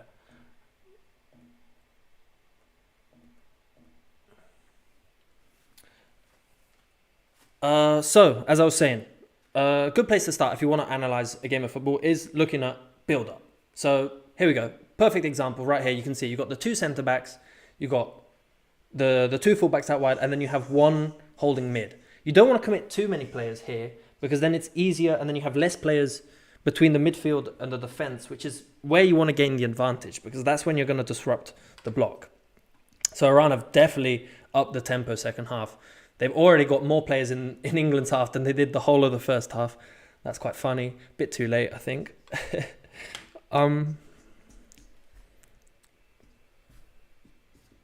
Yeah. So what England are doing, again, I keep repeating myself. You got this low block. There we go. Something like this. This is what England looked like first half. So, if you want to analyse a game of football, start with build-up. England are doing this. They've got 2-3-2-3 shape. So, that's very common. If you look at teams like Barcelona, they do this as well. Pep Guardiola does like a 2-3-5. It's good fun, but it takes some time to get there. The reason they do this is because you don't want to commit too many players. And while it may look like England want to move the ball to Declan Rice, he's a bit of a decoy. So essentially what would happen is people know that if you move the ball to here and you don't press this player, then you're kind of screwed because then you can instantly get 5 players on the back line. So you want to stop this central pass here. So usually the holding midfielder is man marked. In this case, that's what they did as well. So what he will do, Declan Rice in this case, he'll move to the side of the ball where he's marked. And that frees up this gap here. And this gap, in this game, it's mostly Jude Bellingham doing it. But in this case, we'll have Mount. They'll come into this space here. This space here. So what are they going to do? Are they going to man mark as well? Okay, that's fine. That creates this space here. So then you have Raheem Sterling. He'll move inside. That forces the defense to tighten a little bit. Maybe they want a man mark. And they'll move in. And that creates space for Luke Shaw, in this case, to push up. And what England can do is they can rotate. When you're building up, you always have a one-man advantage through the goalkeeper. So it is difficult. It is an inherent advantage to build up. And a lot of managers, they still want teams to, looks like Harry Kane. Oh, big tackle. Free kick, edge of the box, and a yellow card. I think that's the first one. I'll get back to the comments. So what they do is they do this, and these are essentially just decoys. What we were talking about earlier is you want to create a fake overload to create a real overload. So when you rotate the ball and you move it out here, now you've got Reece. I keep saying Reece James. I'm sorry he's not at the World Cup actually. You got Luke Shaw, you got him, you got Harry Kane, and then here is the real danger because now you've got 3v3, you've got players pushing up, you've got Mount who can push up. Essentially is that. So going back to the original question, if you want to learn to analyze a game, start with build up, pause it every 10 seconds, keep track of how players are moving, what that does to the other team, because most movements are just to create space for other teammates, which is difficult to do, especially at low level. A lot of players just want the ball, so they'll run towards the ball and they'll crowd the ball. And especially if you watch like under 7s, under 8s, you'll end up with just players just crowding the ball like that because everyone wants the ball. You can't blame them, they're just kids, but it's funny. So yeah, 4-3-3 versus 5-2-3, interesting. 5 subs allowed. 3 subs. Oh, wow. I thought it was only 2. Yeah, 3 subs. That's big tactical shift. If you lot are watching on Windows, press Control-Win-C and it turns on a color filter that makes the pitch color look delicious. Try that. Since watching your channel, I've taken my game to a whole new level. I apply the strategies on FIFA 2 and it becomes easier as I learn. That's great. Thanks, Elliot. It means a lot. I should probably play more FIFA or Football Manager. I get a lot of requests for Football Manager. I used to play that back in the day. I think it was like 2015, 2016, and it completely took over my life. So I had to stop. There was no way I could carry on playing that game. It was just, I think it was my last year of school and exams were coming up quick. But I was doing well. I think I won the Champions League with like Brentford, so can't complain. Those wide formations leave a lot of responsibility to those inside mids. Backline also vulnerable when they step forward. Not my favourite formation. I agree. It's not the most entertaining. So free kick, edge of the box, Kieran Trippier off the wall. And then England with a back two.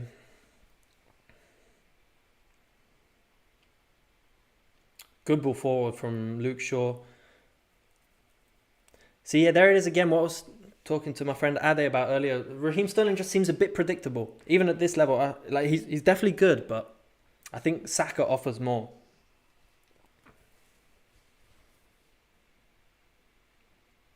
Looks like Kieran Trippier just got a bit of an injury, and yeah, ball's out of play.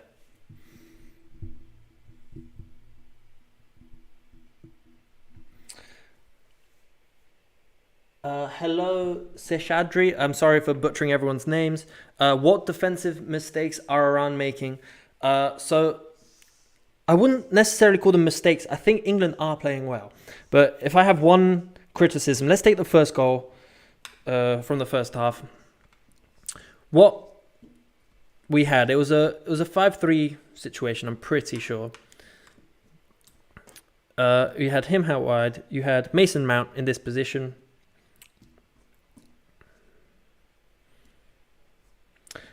So they want to keep, in a 5-3, you want to keep, obviously, as compact as possible between the lines.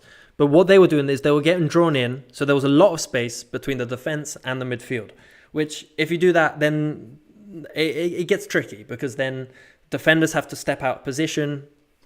It just gets a bit harder to keep track of everyone's position. And what England are doing very well is overloading the back line with Mason Mount and Jude Bellingham.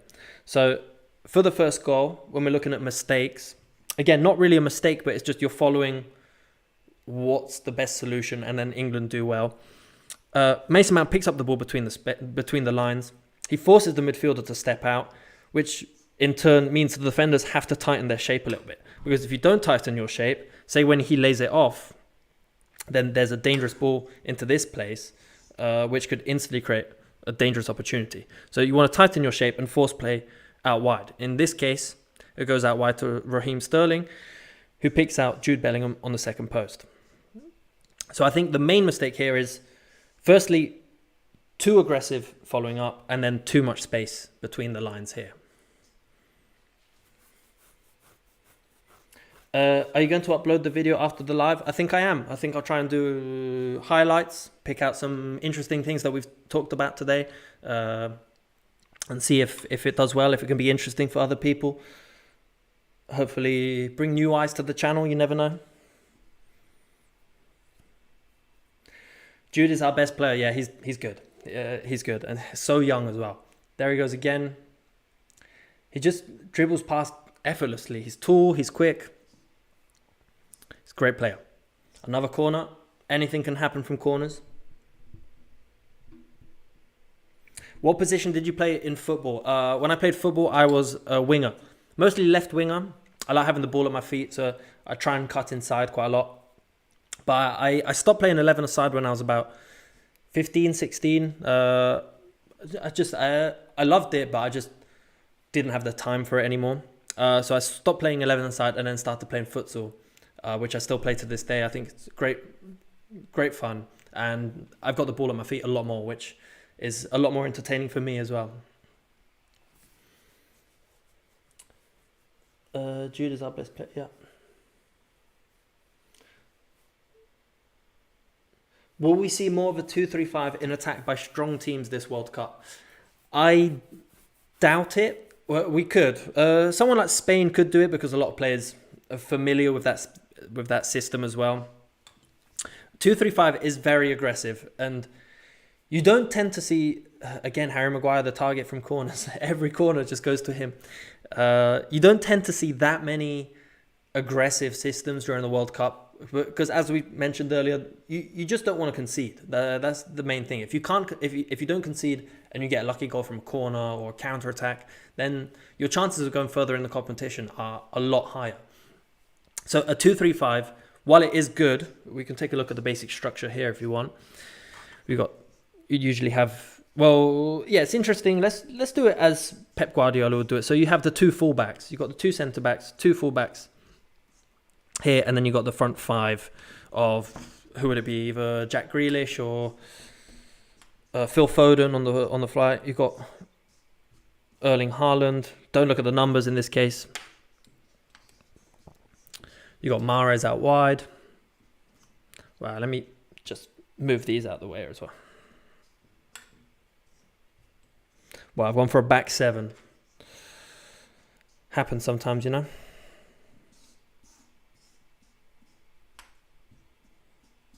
So, if anyone has ever read the book Inverting the Pyramid, there you go. That's the pyramid. This is actually how football started. Was not like this, but kind of like this. So one of the first formations was a 1-1-8. If you go take a look at my first video on YouTube, it's actually done quite well over the years. The 1-1-8 was one of the first formations because there wasn't much play. You just have the ball, you'd kick it up, and you'd want as many players on the back line as possible to create an opportunity. No one really passed it. It was football. You just got the ball and you tried to put it in the other person's net. Eventually, managers, nerds, call them what you want, they started to get involved, and the formation started to adopt. So you'd have more defensive players. So from a 1-1-8, it went to a 1-2-7, and then you got to a 2-3-5. And here it's slightly different to what we'd have today, based on the positional play. But the idea, the structure is the same as what Guardiola would use. And what it does is, because you've got so many players in these positions, it forces them to stay tight. And then you can have the wingers act as the fullbacks. The wingers can act as the fullbacks. The midzale, or the box-to-box midfielders, can push out wide. You've got Erling Haaland, who takes up two players. I want that book. So it's a great book. It's a great book. There's another very good one, Zonal Marking. I can't remember who wrote it, but great book. There's a lot of interesting content. But anyway, 2-3-5 allows you to have the wingers act as the fullbacks as well. So if the opposition's good at closing off these central passes, then you can just move it out wide. And then, okay, let's say they shift over, then it frees up space in the center. It's a great way of gaining pitch and controlling the pitch as well. And something that Guardiola does really well is there's not fixed positions. So sometimes it's the box-to-box midfielder out wide. Sometimes it's the winger with the box-to-box midfielder in the half space. Sometimes it's the fullback in the half space. The box-to-box midfielder stays to cover. Sometimes the winger is in Haaland's space. Haaland's in the half space. It's constant movement, constant understanding of your teammates' movement, and that's what creates gaps. Do you own a copy of Zonal Marking by that's it, Michael Cox? I do. I've read chapters for videos, but I haven't read the whole thing. It's good though. What are the odds? Lazio use a 4-1-6 structure. Do you think it will catch on and become the new trend? 4-1-6. Wow. I watched a lot of Sarri last season. I like his style of play. It takes time for the players to adapt to it, but I like it. And now they're flying. 4-1-6. I actually don't know. Let's take a look at what that could look like. So I'm imagining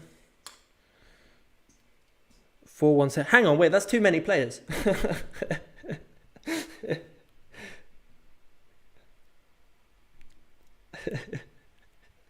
I think, yeah, maybe 4-1-5. Zonal Marking from Michael Cox was my favorite website. I didn't even know it was a website. I thought it was just a book.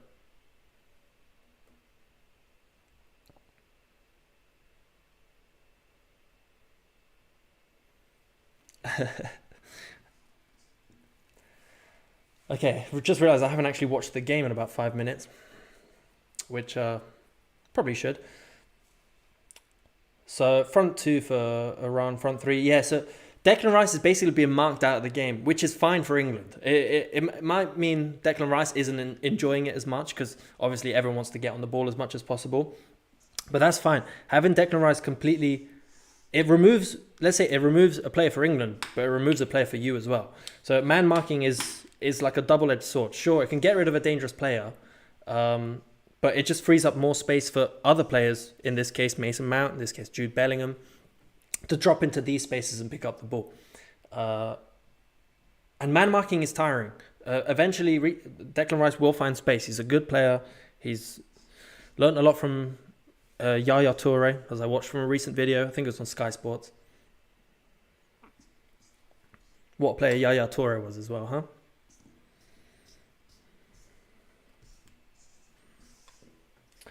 I like Sarri ball. It reminds me of Spain under Del Bosque. Yeah, Sarri ball. It was, I think, again, as a Chelsea fan, I was happy with where things were going with Sarri. I was upset when they got rid of him. I understand there's a lot of complications and there's probably a lot of things we don't know when you're working at Chelsea, but I think he was doing well. We did well. Europa League, third place finish, fourth place finish, FA Cup final. Or did we win the FA? No, I think it was FA Cup final. We did well. I was surprised he didn't get another season.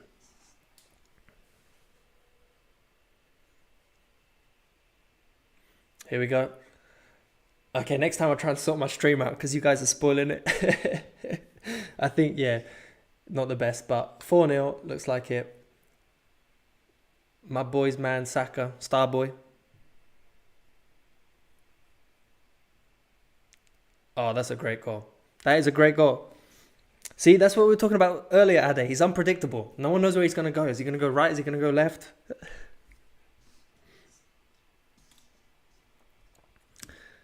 I need to watch the replay, actually. I'm not entirely sure how that move developed. But 4-0, I'm loving it. This England team looks good. I know it's only a run. Let's not get our hopes up. I think that's too late. I'm pretty sure there's already a chance of it's coming home. Sarri left for Juve. Yeah, that's true. I can't remember if it was he wasn't going to get renewed, so he was like, I'll go for Juve, or if he just left. I told you, yeah. No, he's good. He's good. Who's that injured? Is that Jude Bellingham? Although Sterling doing well as well. Oh, that's Sterling. Wow. That was a big tackle. Great goal. Great goal. So, yeah, I think Iran are done. Their 5 at the back system didn't work. What could have worked? I think they wanted to press Rice too much, which frees up too much space for Bellingham and Mount. I think that's not the best solution. I'm not sure. This is just me vibing with what I'm seeing. But I think giving Declan Rice more space, but covering, if you're going to go for a low block, I don't think you can man mark. I think you just have to wait. So let Declan Rice have the ball. And if he switches it, that's fine, because you've got these players ready to close off Saka and Mount and Sterling.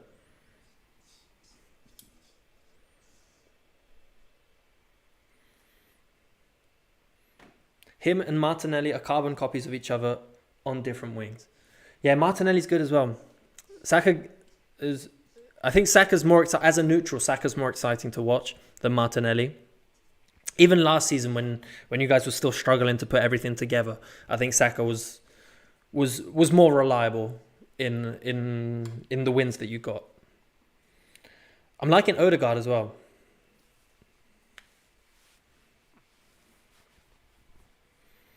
Yeah, that's flair in Football Manager. Saka does have high flair stats, also technique and pace. Great player. It's promising for England. There we go. 3 shots, 3 in goal, 2 goals. 3 shots on target, 2 goals. Not bad record.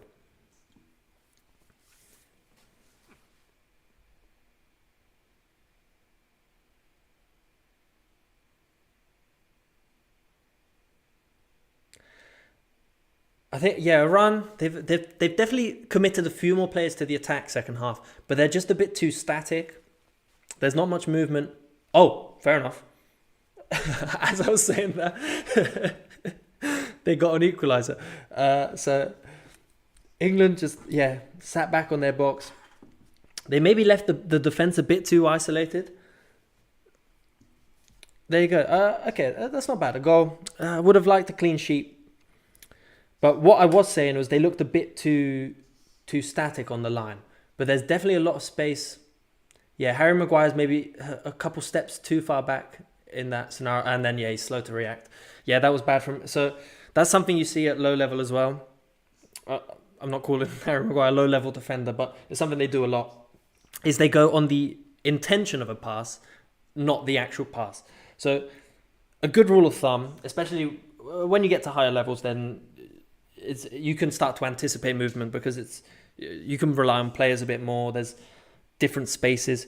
But when you're developing, the biggest mistake you can make is, let's say you're Harry Maguire, let's say the ball's going to hit, it's like, oh, I know he's going to pass it here. I'm going to intercept the pass. So you try and predict the pass and intercept it. You're the hero, you can kick it long. What he did there is this guy cuts inside. Harry Maguire's like, yeah, he's definitely passing it here. He moves up and then frees up this space for the cutback. So this is something Fofana does a lot as well. I know because I was researching for a video for when he came to Chelsea. I was watching, and there was a couple goals that Leicester conceded where the ball's coming along here. It was against Newcastle, I think. The ball was coming along here, and there was a player here, and Fofana's like, yeah, I'm definitely going to intercept this pass. And this guy tricks him and plays it into this place here, losing the ball, and Leicester conceded a goal. I think Fofana's a good defender, but yeah, it's something difficult because it's instinctive. It's like, okay, I think the ball's going there. I'm going to get there before you. But if you keep doing that, eventually the opposition is going to figure out, well, I'm not going to pass it there. I'm just going to wait half a second longer, wait for you to do that, and then just play it here. It's a similar principle to what Jorginho does from the penalty spot. It's kind of different, but basically the same. It's just wait for the goalkeeper to make a move and then make the move and then shoot it the other way. It's why he only has to... He's a low-level defender, no need to midfield. Yeah, fair enough, he's not great. Okay, a couple subs. Harry Maguire's coming off. Robin, he looks injured, not entirely sure. Looks upset. Oh, thank you. Update score. Thanks, Max. Yeah, I'm definitely going to make you a moderator. You're keeping on top of everything.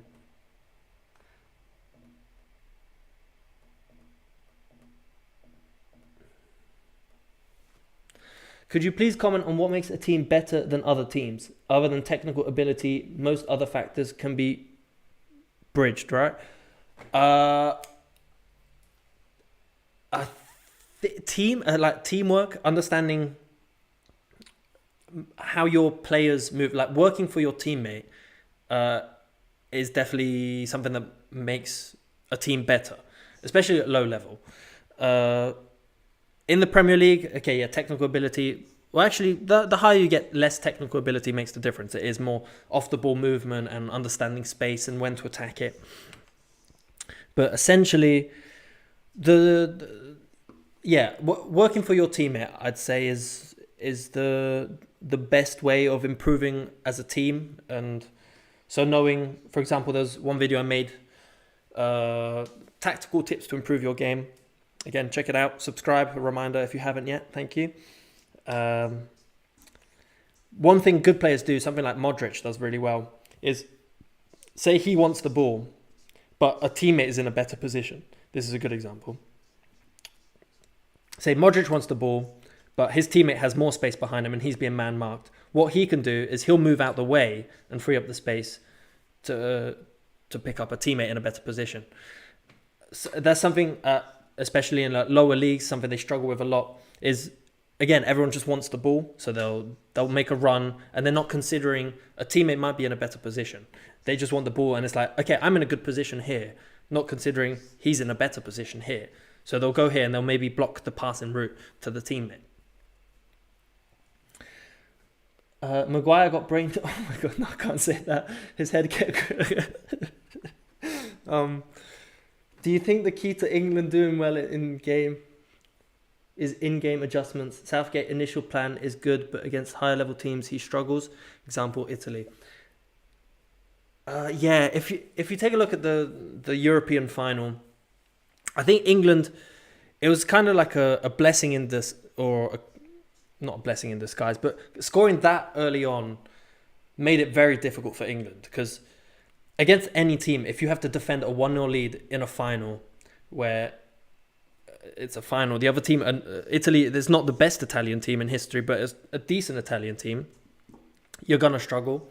And I think there were a few times, a few subs that he could have made earlier or not sit back as much, that could have increased England's chances of winning that game. And then again, we conceded from a corner. I think it was a corner, like a scrappy goal, and then you lose on penalties. So it was still a good performance. I think, actually, looking back now, I remember I still have a lot of criticism towards making the 3 substitutions for the penalties. I know that's not open play, that doesn't really influence the final score. But bringing on 3 players to take the 3 crucial penalties is a weird one. I didn't get that. There we go. Absolutely super sub. That answers your question, Ade. Southgate's a genius. He knows exactly what he's doing. Every sub he makes is 100% perfect. 5. Oh, tell you what, I'm going to update the scoreline straight away.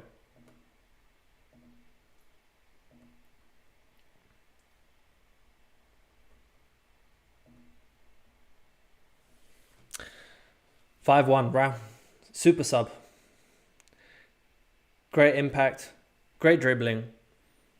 See, defender going on the intention again. It was similar to what we were saying with the pass earlier. So how England conceded the goal is because, let's say in this position, this guy thinks he's going to pass it here, so he moves in. But that's the same with dribbling as well. It's just a feint. It's a body feint. So you think he's going to go this way, feint it, he goes there, and then you move inside.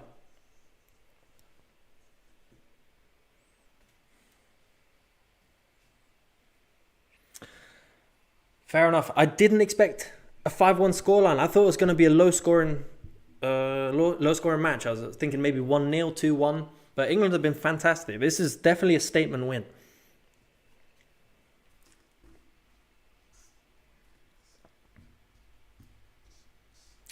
So, surprisingly, no press at all. To be fair, in this situation, you can't really argue too much. So they're sticking with the front 2 pressing system. Yeah, so they've reverted back to their 5-3-2. So I think now it might be going to a damage limitation, which I don't know what damage you're trying to limit. The damage has been done. I'm changing my lineup. Rashford is in playing FIFA and watching breakdowns.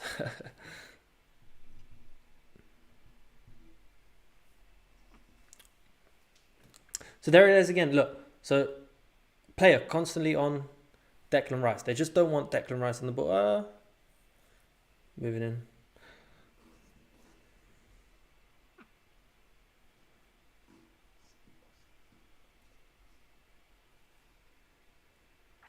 England should save this type of performance for later, definitely. England could have a decent route into the quarterfinals. If they finish first, I'm expecting we'd play runners-up of Group A, I'm pretty sure. So I'm thinking it's either... it might be Ecuador. Ecuador, again, as we were saying, Ecuador are quite good from set pieces. So I wouldn't be surprised if they find a way of making it through. Or I think Holland, Netherlands would definitely win that group. So it's either Ecuador or Senegal, depending on Sadio Mane. I think that's the biggest influence on the final standings of Group A.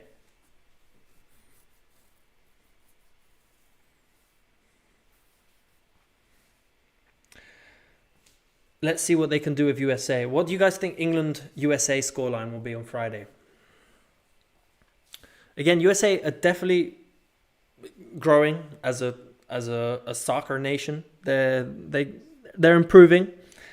I still think they've got some work to be done.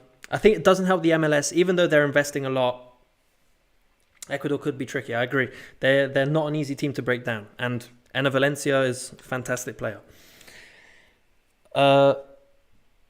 Yeah, I think the issue with the MLS is it's definitely growing and it's becoming more competitive. But the instant there's a player with serious talent, who's very good, they'll just come to Europe. It's not at a level yet where good players stay in the MLS, which is a shame. I'd love to see the sport grow even more over there. They have amazing infrastructure. I mean, they definitely have the support to develop players and really become a strong football nation. We will beat Wales. 2-1 England, 2-0, and we'll get a late goal. 2-1 Wales. Who's going to score for Wales?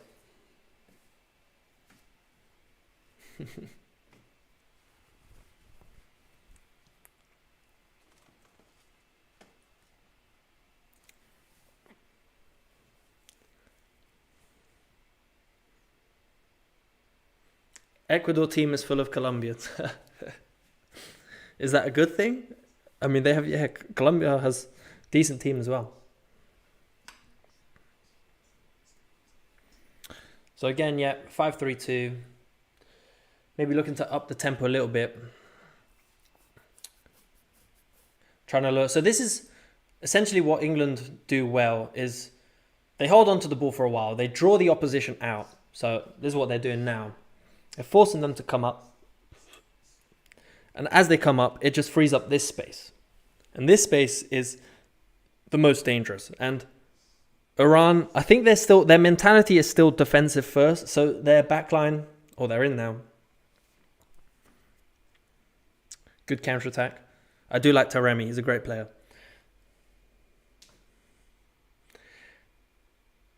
Any predictions of this tournament's breakout star? Ooh, I don't know. There's a lot to choose from. I can't think of anyone young. Like, I think there's already like well-established players that will become like world-class players. But I can't think of anyone off the top of my head. What do you think? Let me know. France, I reckon, will struggle. I agree. I think they have a great squad. They'll definitely do well. I don't think they'll win it. It's very difficult to win 2 World Cups in a row. I think, again, as I mentioned earlier, I think Brazil or Argentina, they're looking like favourites to me anyway. But if England carry on like this, who knows? Might be coming home finally.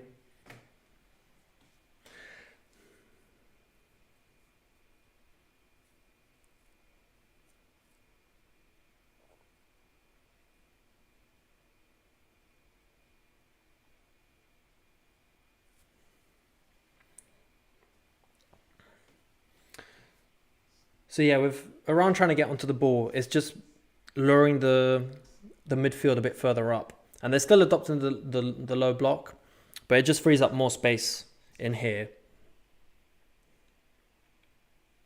Which I guess now this is now Phil Foden, this is now Jack Grealish.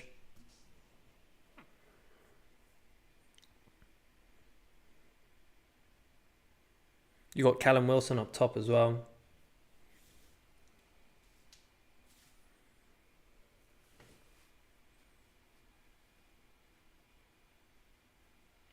Is Germany strong contenders? Again, they have a great squad. I don't see them winning it yet, though. I think they have a lot of players who have got something to prove. An example is Kai Havertz. He's young, but if he could do very well, I think at Chelsea it's getting to the point now where he's good, but there's still a lot of mistakes and a lot of things he needs to improve on, a lot of things he needs to work on.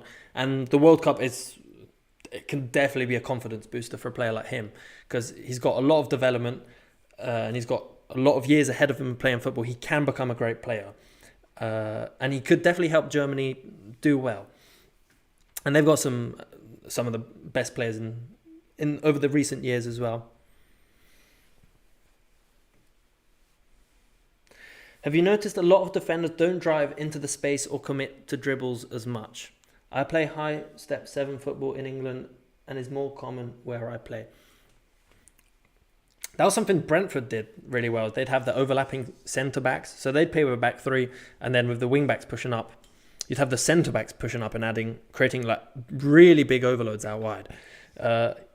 It's something, it's not too common. It's quite risky because Now the fullbacks are like playmakers as well. If you look at Trent Alexander-Arnold, Kyle Walker, Cancelo, I mean, find me another fullback that wears number 7. There's a lot of other playmakers, so I think a lot of systems, they'll be like, okay, the centre-backs, you just hold your position, make sure you're the defensive block along with the holding midfielder, and allow the other 7 players to be a bit more offensive. But you definitely do get some systems. You'd see in back threes, you'd sometimes get players like Antonio Rudiger, who would push up quite a lot. Who's someone else who does that? I can't think of any other team that plays with a back 3. If you look in Italy, Bastoni, he likes to move into this position a lot when they're playing with back 3.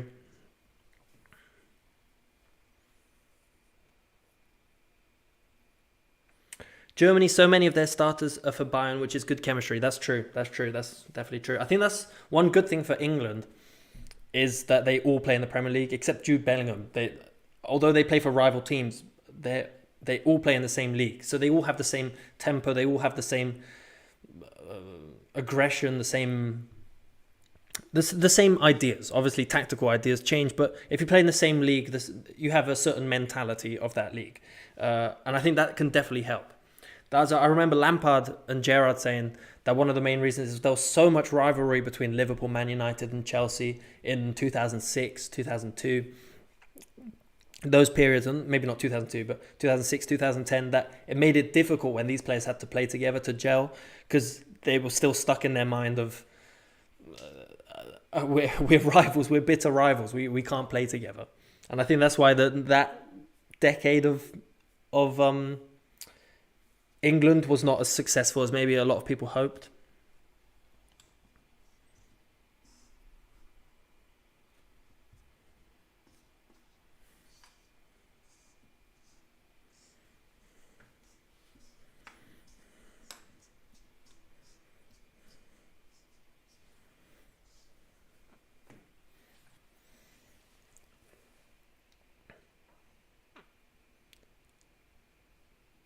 Bad ball from Bellingham in that case. Yeah, Iran definitely looking to counter-attack as quickly as possible.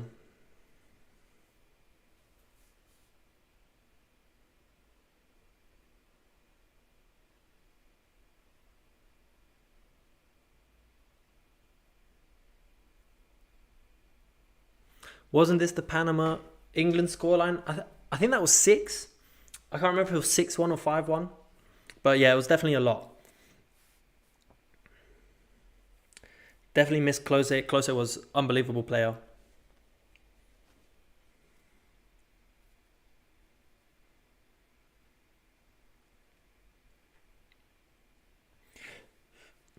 I would say an Argentine midfielder like Alexis McAllister, if he gets enough minutes, or perhaps Valverde, will get the recognition he deserves on the world stage, like James Rodriguez in 2014. Yeah, so I could see someone like Valverde taking a lot of... Oh, good chance for England. Rashford cutting inside, very dangerous. The defenders are committing for those tackles, and Grealish just got smashed there. Foden on the edge of the box, nice little dink, but didn't work out. Yeah, Valverde, that's the kind of thing I was thinking as well. I can't think of anyone, let's say, who's less rated than Valverde. He's the prime example of someone who could be like, okay, yeah, if you do well at this World Cup, then you're an established player and you get a big money. Well, I don't know where you'd go because you're already playing for Real Madrid, but you know what I mean.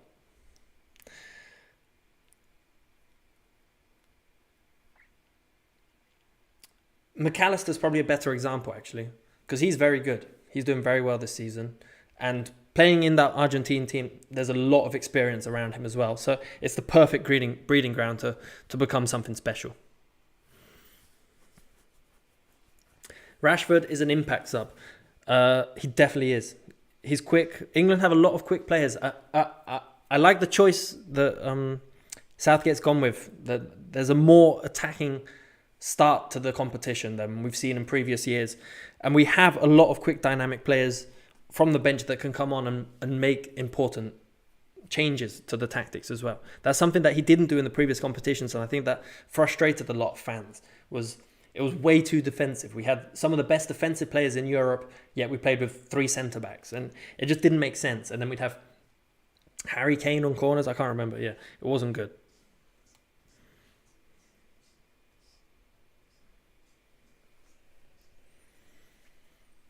So essentially, tactically, the game is done. At this point, it just looks like damage limitation and the odd counter attack for Iran. But England were just too overwhelming in these areas today. The man marking Declan Rice just created too much space for Jude Bellingham, for Mason Mount to get on the ball. In this case, Foden and Grealish. Grealish playing a lot more centrally than Sterling did. He's almost like an inside forward here.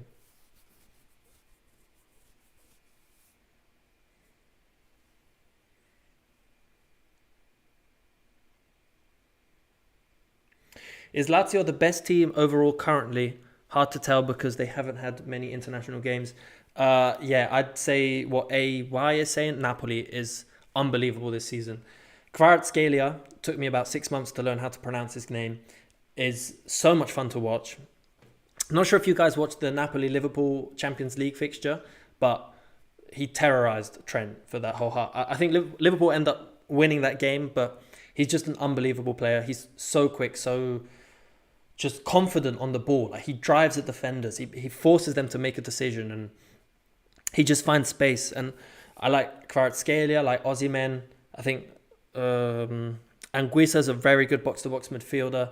Yeah, I think Napoli have a lot to offer, and they're going into the international break with a big gap at the top, and it's going to be difficult to catch up because both Milan clubs aren't doing too great. Lazio are doing very well for Lazio, but they're not competing for the Serie A. They're competing for Champions League. I'm pretty sure that's their objective. If they can do anything better than fourth, then they'll be super happy, but I don't think they have any ambitions of actually winning the league. Juventus had a tough start. They're doing well now. Are you going to do other games other than the England games? If I can. If I can fit it in with my schedule with work, I'll try and cover as many games as possible. I think there's a Germany game coming up that could be exciting. Croatia's another fun one. I think, unfortunately, I don't have time to do the other England games. It clashes with work.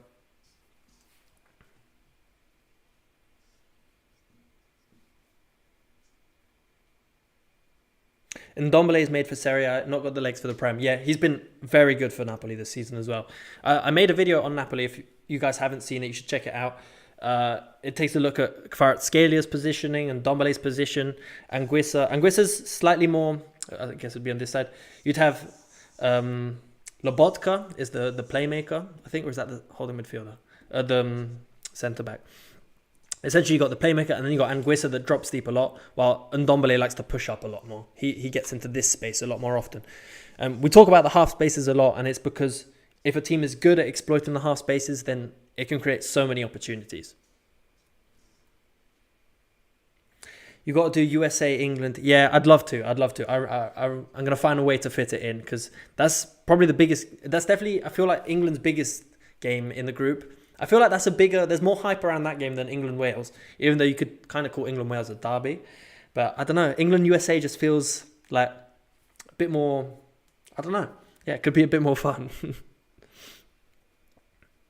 That game can break social media if England lose there. That's true. We're going to get bantered a lot if we lose that.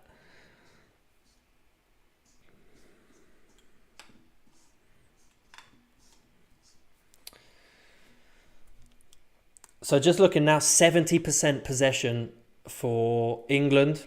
And that's reflected in the styles of play as well. Just Iran offering precious little going forward. They had one good move, slight defensive mistake from Harry Maguire trying to anticipate the pass. But it's just very dominant display from England. Just not giving them any chance of hitting them on the counter-attack as well. So they've been very solid at the back. In again. Grealish, 6-1, Panama score. There we go. It's coming home, lads. I'm saying it now. I was reading the chat. Missed the move, but we'll take a look.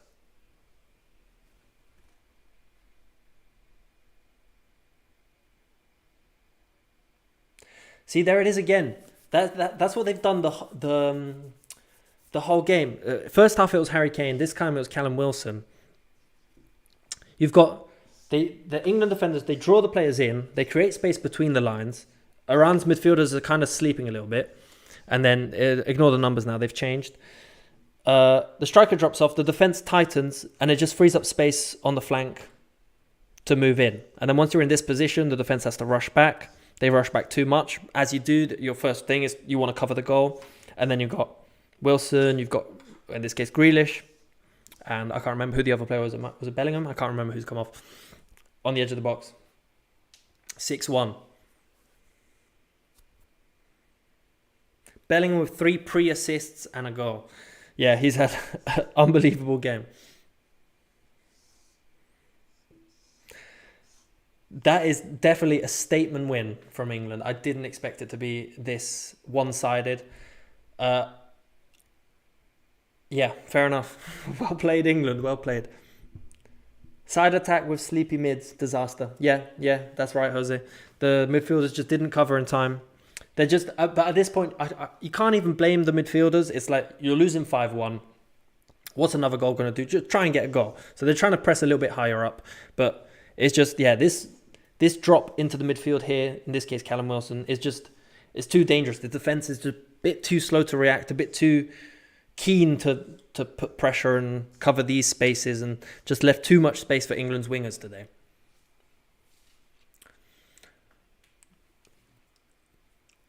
Good read from Luke Shaw. 10 minutes of extra time. What happened? What the heck? There's been 25 minutes of extra time today. No worries about the Lazio. Yeah, Napoli, they're much better. Although Lazio are good.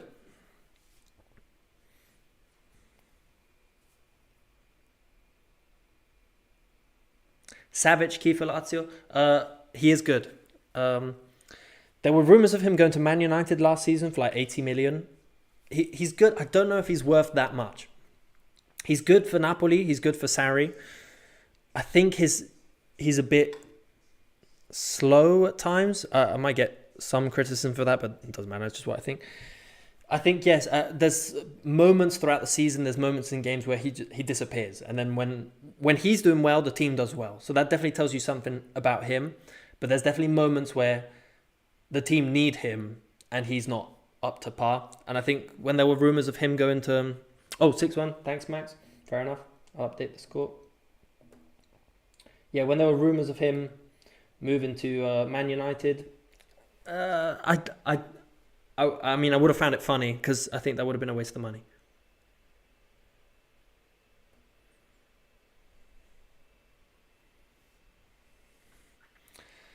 Can anyone tell me why there's 10 minutes of extra time? I think I missed something.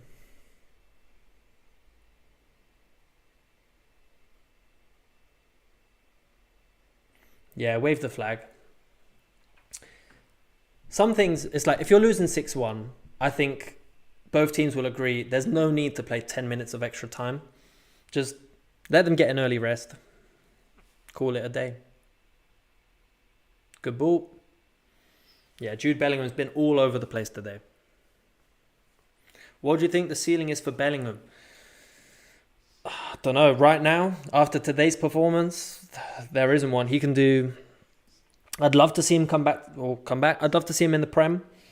I think Dortmund is a fantastic breeding ground for talent. They have excellent development. They've produced some of the best talents. But I think his next step for a player like him would be the Premier League to really prove himself. I think he's got the pace, the physicality to match the league. I think he'd do really well. As to which club he'd go to, I'm not sure. I don't want to see him go to City because that's just boring at this point. Like some like dynamic team where he could prove... I'm not sure. I'm not sure what team would be the best fit for him. Will you be here for Senegal, Netherlands? I'm not, I'm afraid. I'm going to be ending the stream after the match. I'll be reading some comments and then, yeah, I need some water because I've been talking for a lot. Milinkovic-Savic, I think, is so underrated in the mainstream media. He's so complete, can win the ball and keep the ball before playing killer balls. He's definitely good. Yeah, don't get me wrong. He's a great player and he has fantastic technical ability and the ability to pick out pass. I just think at moments when Lazio are struggling, it's because he kind of disappears a little bit in moments. I don't know if he just needs breaks or his teammates around him aren't necessarily the best. Yeah, let him go somewhere else. I agree. Bellingham, I'm trying to think. He's good box-to-box. Maybe somewhere like Liverpool, because he's quick, he's dynamic. Liverpool's midfield it's been good the past few seasons, but they are maybe aging a little bit. And the fact that Milner still gets game times. Milner's a great power horse. He's very good, but he's aging a little bit. Maybe they need someone young like that. Newcastle as well. That's a good suggestion. I could seem to go into Newcastle. If Newcastle get top 4 this season, which, I mean, it's possible. The other big 6 clubs aren't doing great. I don't see Chelsea getting into the top 6. Oh, sorry, top 4. I don't see Man United getting on great form. Talking about Man United, what do you guys think of Ronaldo? Do you think he's going to have a good World Cup after the media he's brought on himself?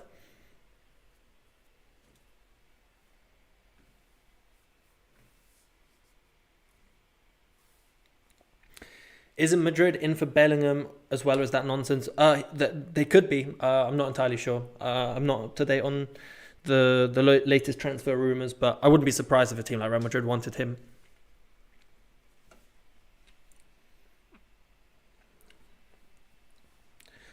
So yeah, game's pretty much done. Tactically, not much to look at. We've covered most of what both teams look to do today.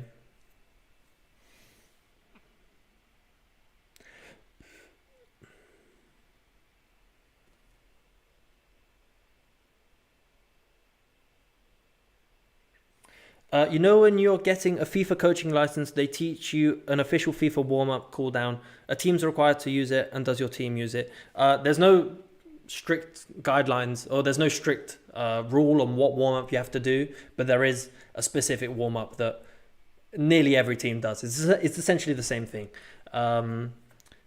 They teach you a lot of different warm-ups, and then it's up to the athletics coach or the fitness the physio, what's his name, to decide what's best. But essentially, it's usually like a 5-10 minute physical warm up, and then there's like a small possession sized game. Usually, you have 4 defenders, 4 attackers, and then 2 players who play for both teams, and they'll have like a little passing game, and then like a pressure. Then you do some passes to warm up your feet, some shots, some sprints. Most team falls into the same structure, because the thing about a pre-game warm-up is it needs to be as effortless and as frictionless as possible for the players. It's not there to challenge them mentally. It's just them to get them into the right mind frame for the game. So you don't want anything unpredictable. You want something that makes them think a little bit on their feet. So picking out a pass. Oh, a runner in. And it's off the bar. Bit too eager in front of goal there. Could have just placed it on I think Pickford was very good. Came off his line very quickly.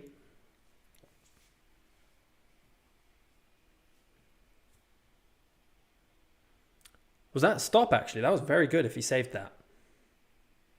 Oh, that's a fantastic save from Pickford. If not, he can come to my club pass. We need the number 8. If Bellingham comes to Palace, I'll I don't know. Yeah, I'll eat my shirt. I don't. I'm not sure if you have the budget for him. Although I'm liking Palace with Vieira.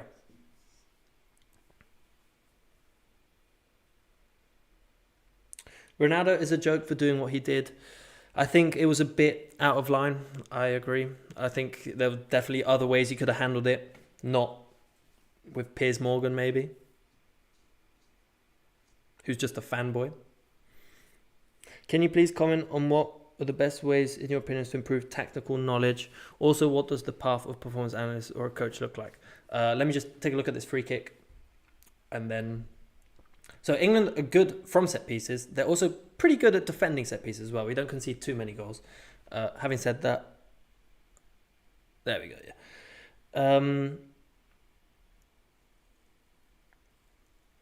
The path of a performance analyst, there aren't. It depends what country you're in, because every country has a different coaching path you can take. There is, some countries do specific performance analysis badges. There's exams that you have to do to get into the course. So there's one that I've been trying for a few years, but I haven't gotten in.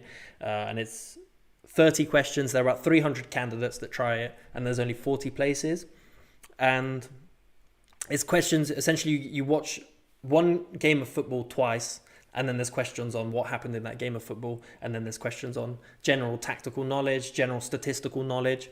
And then from there, you can get your coaching badge, your specific performance analysis badge. And then that gives you more points to do the official coaching badge.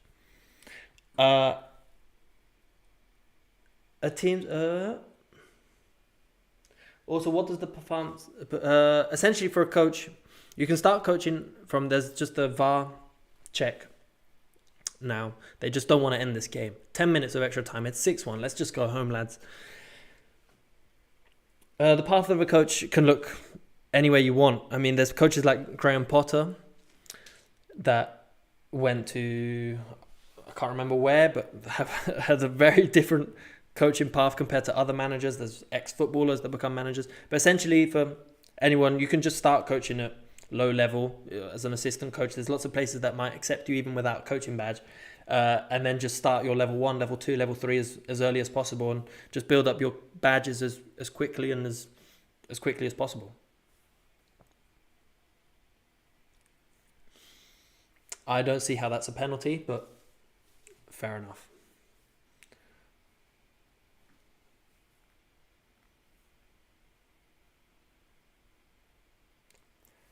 See, again, this is why set pieces are so important. Let's set up the penalty.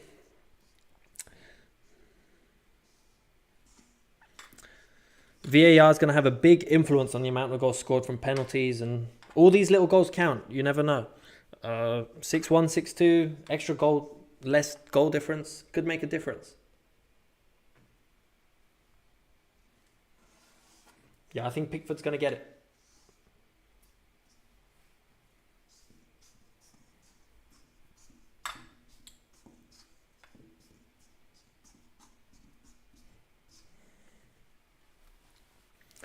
Come on, Pickford.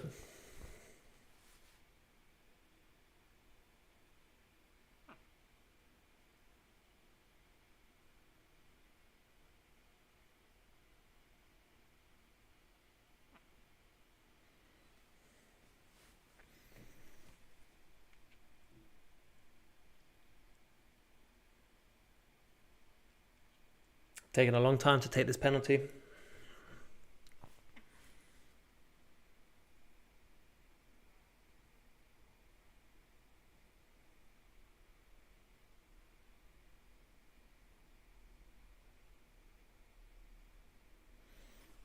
Good pen. Bottom corner. Nice goal. 6-2. They seem quite happy with that goal. I'm pretty sure Iran didn't have the highest expectations. This is an unbelievable scoreline. Probably a great game to choose for my first stream, I must admit. Lots of goals, lots of tactical things to talk about. I hope you guys learned something today.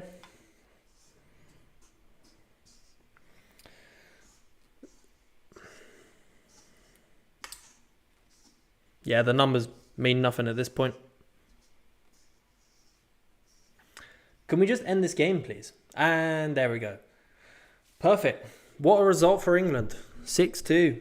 I did not see that scoreline. I was expecting a lot of a lower scoring game. I didn't expect Iran to get 2. I didn't expect England to get 6. I was expecting more of a 2-1, maybe 1-0. But I'll take it. What a strong start.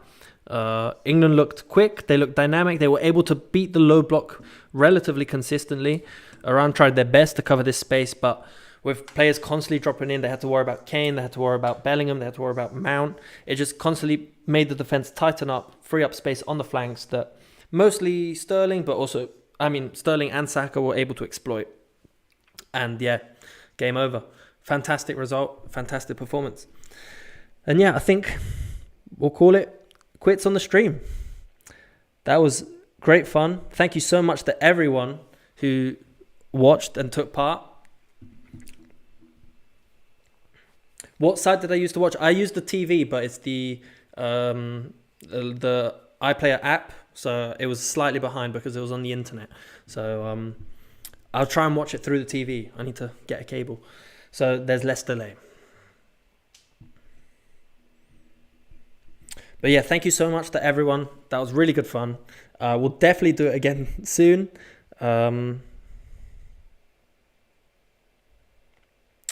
Let's get the chat back.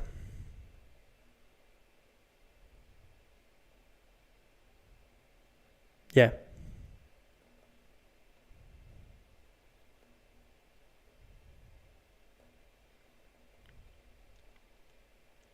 So yeah. Thank you, everyone. Take care. See you at the next game. And remember to subscribe if you haven't. And we'll keep this series going. I hope it was interesting. Were you able to find my Insta to chat about mod? I'll have a look after the game. I haven't checked my phone yet. Oh yeah, who's your guys' man of the match? Yeah, I'll have a look after the stream ends. We'll be in touch. Yeah, I'm thinking Bellingham man of the match. 3 pre-assists, 1 goal, fantastic performance, but a number of different players you could choose from. I think Saka did well as well. Did very well, 2 goals. Maguire had a decent game. He gets criticised a lot.